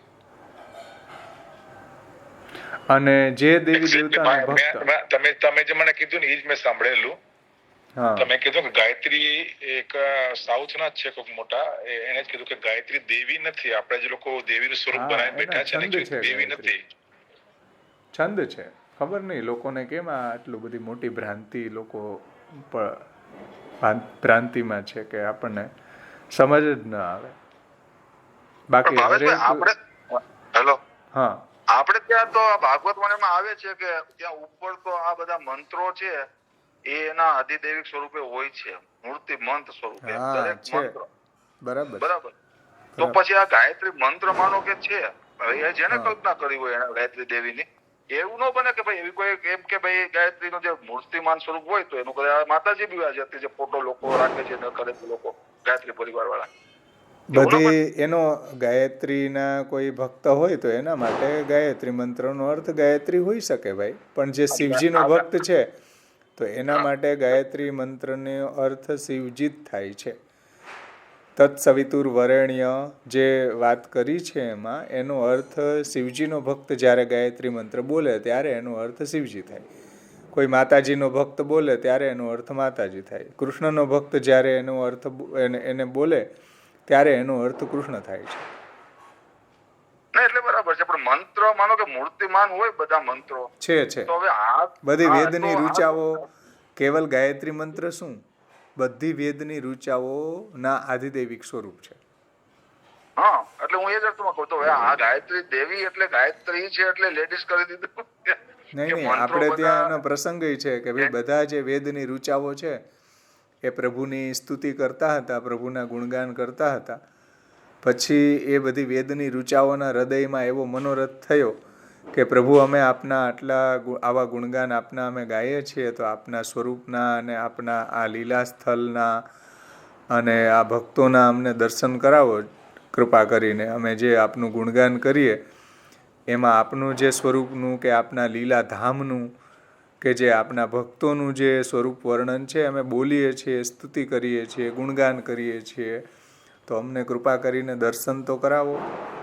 ત્યારે પ્રભુએ બધી વેદની ઋચાઓ છે અને નિત્ય લીલા ધામના દર્શન કરાવ્યા, બધા વ્રજભક્તોના દર્શન કરાવ્યા. શ્રી યમુનાજી, ગિરિરાજજી, વૃક્ષ, પશુ, પક્ષી, નદ્યાદિ વગેરે બધાના દર્શન કરાવ્યા. તો એણે પણ એવો મનોરથ થયો કે તો અમને આવું સૌભાગ્ય પ્રદાન કરો હવે, જેવું આ બધા ભક્તોને સૌભાગ્ય પ્રદાન કર્યું છે. તો એ બધી વેદની ઋચાઓ જ હતી. એટલે હા, તો એ બધી શ્રુતિરૂપા પ્રગટ થયા. બધા વેદની ઋચાઓ જ છે એ બધી ગોપ ભાર્યાઓ જે શ્રુતિરૂપાઓ છે. આપણે ત્યાં પ્રસંગ એ જ રીતના છે ને. એટલે કદાચ આ ગાયત્રીનું એ મૂર્તિમાન સ્વરૂપ હશે તો ખરું ને એમ. હા, પણ હશે, પણ જે ભક્ત જેવા એનો ઈષ્ટદેવ છે ત્યારે એ ગાયત્રીનો અર્થ એના ઈષ્ટદેવ જ બની જાય. સમજાણું ને? એટલે કોઈ એનું સ્પેસિફિકલી કોઈ એક જ રૂપ હોય એવું જરૂરી નહીં સમજવું. કૃષ્ણના ભક્ત હોય તો એના માટે કૃષ્ણ જ થાય, કૃષ્ણ જ બની જાય ગાયત્રીનો અર્થ. એટલે કોઈ મેલ ફિમેલનો પ્રશ્ન નહીં રાખવો. હા બોલો ભરતભાઈ. આજે તો બધા સાંભળે છે કે ઘણા સ્કૂલોમાં પ્રાર્થનામાં સવારના ગાયત્રી મંત્ર બોલાવે છે. તો એ વેદ વિરુદ્ધ કાર્ય કહેવાય, શાસ્ત્ર વિરુદ્ધ કાર્ય કહેવાય.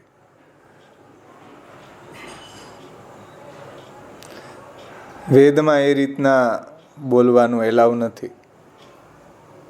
એના માટે શુદ્ધિ જોઈએ, કોઈ ઓકેઝન જોઈએ બોલવા માટે. ભાઈ કોઈ જેમ યજ્ઞોપવિત ધારણ કરી હોય ને સંધ્યાવંદન કરતા હોય ને પવિત્ર અવસ્થામાં હોય, આસન ઉપર બિરાજતા હોય, ત્યારે એનું ઉચ્ચારણ થાય. બાકી સાઉન્ડ માત્ર છે. સાઉન્ડ સિવાય વધારે કોઈ એની કિંમત નથી. સમજાણું ને? સાઉન્ડ જ રહે છે. જય શ્રી કૃષ્ણ ભાવેશભાઈ. જય શ્રી કૃષ્ણ.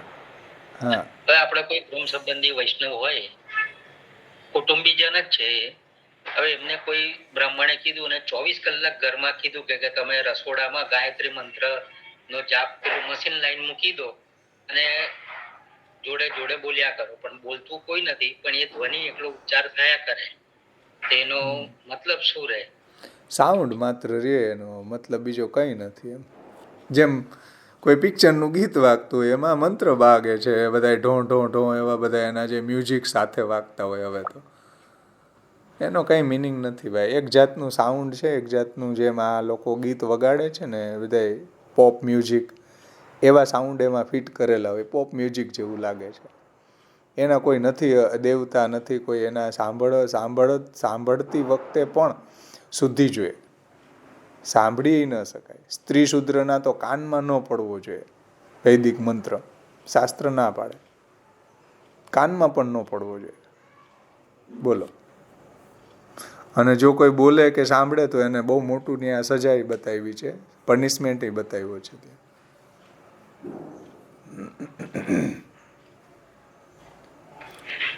ધન્યવાદ. એટલે આપણે ત્યાં હે એને અનધિકાર ચેષ્ટા કહેવાય. હા, એને અનધિકાર ચેષ્ટા કહેવાય. એનો અપરાધ તો પડે જ પાછો. અપરાધ થાય ઈ નોખો, પ્રત્યવાય લાગે ઈ નોખું. બરાબર છે. આપણે ત્યાં કુંતીજીની સ્તુતિમાં આવે કે બહુ સુંદર એક શ્લોક છે. જન્મ ઐશ્વર્ય શ્રુતશ્રીભિ એધમાન મદઃ પુમાન નૈર્વાહત્ય અભિધાતુમ ત્વામ અકિંચન ગોચર.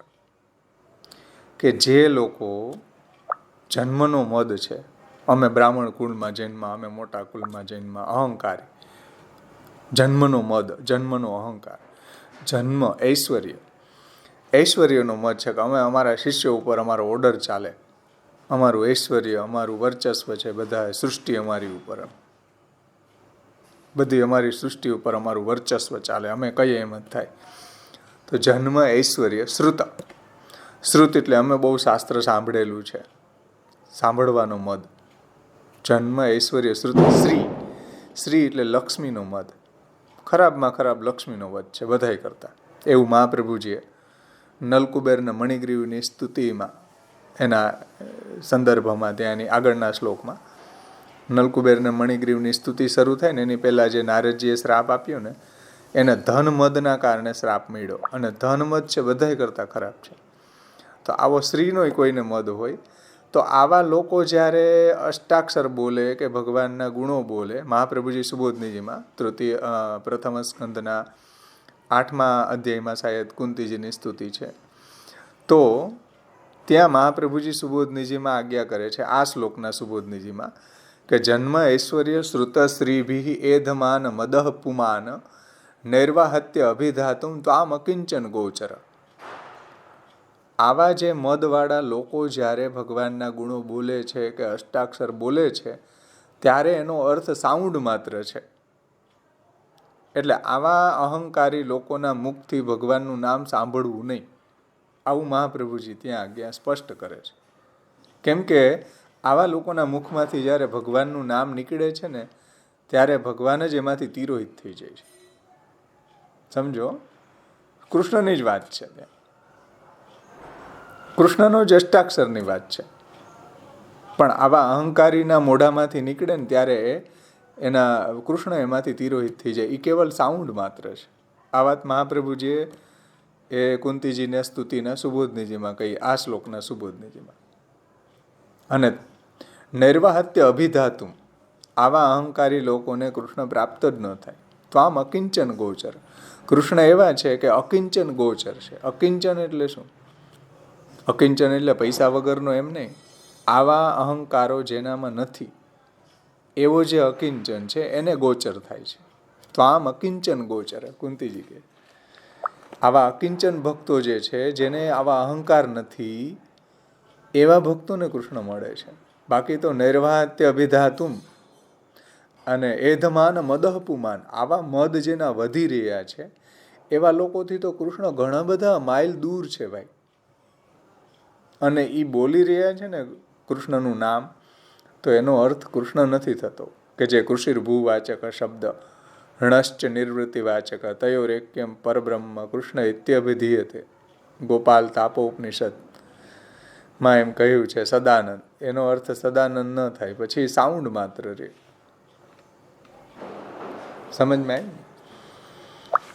એટલે અષ્ટાક્ષર મંત્રની આ જ સાઉન્ડ બની જાય જ્યારે આવા લોકોના મુખમાંથી નીકળે ત્યારે. જ્યારે આજીવિકા માટે કૃષ્ણનો મંત્રને વાપરે છે, કૃષ્ણના ગુણગાનને વાપરે છે, તો ત્યારે એના મુખમાંથી નીકળેલું જે નામ છે એ પણ ગટરના પાણી જેવું બની જાય. જલાર્થમેવ ગર્તાસ્તુ નીચા ગાનોપજીવીના. જ્યારે આજીવિકા માટે કોઈ ભગવાનનું નામ લેતું હોય, ભગવાનના શ્રી કૃષ્ણ શરણમમાં બોલતું હોય, તો એ કૃષ્ણનો અર્થ ત્યાં સાઉન્ડ માત્ર રહે છે, કૃષ્ણ નથી રહેતો. કૃષ્ણ ત્યાંથી તિરોહિત થઈ જાય છે. નીચા ગાનોપજીવીના મહાપ્રભુજી એમ કહે છે.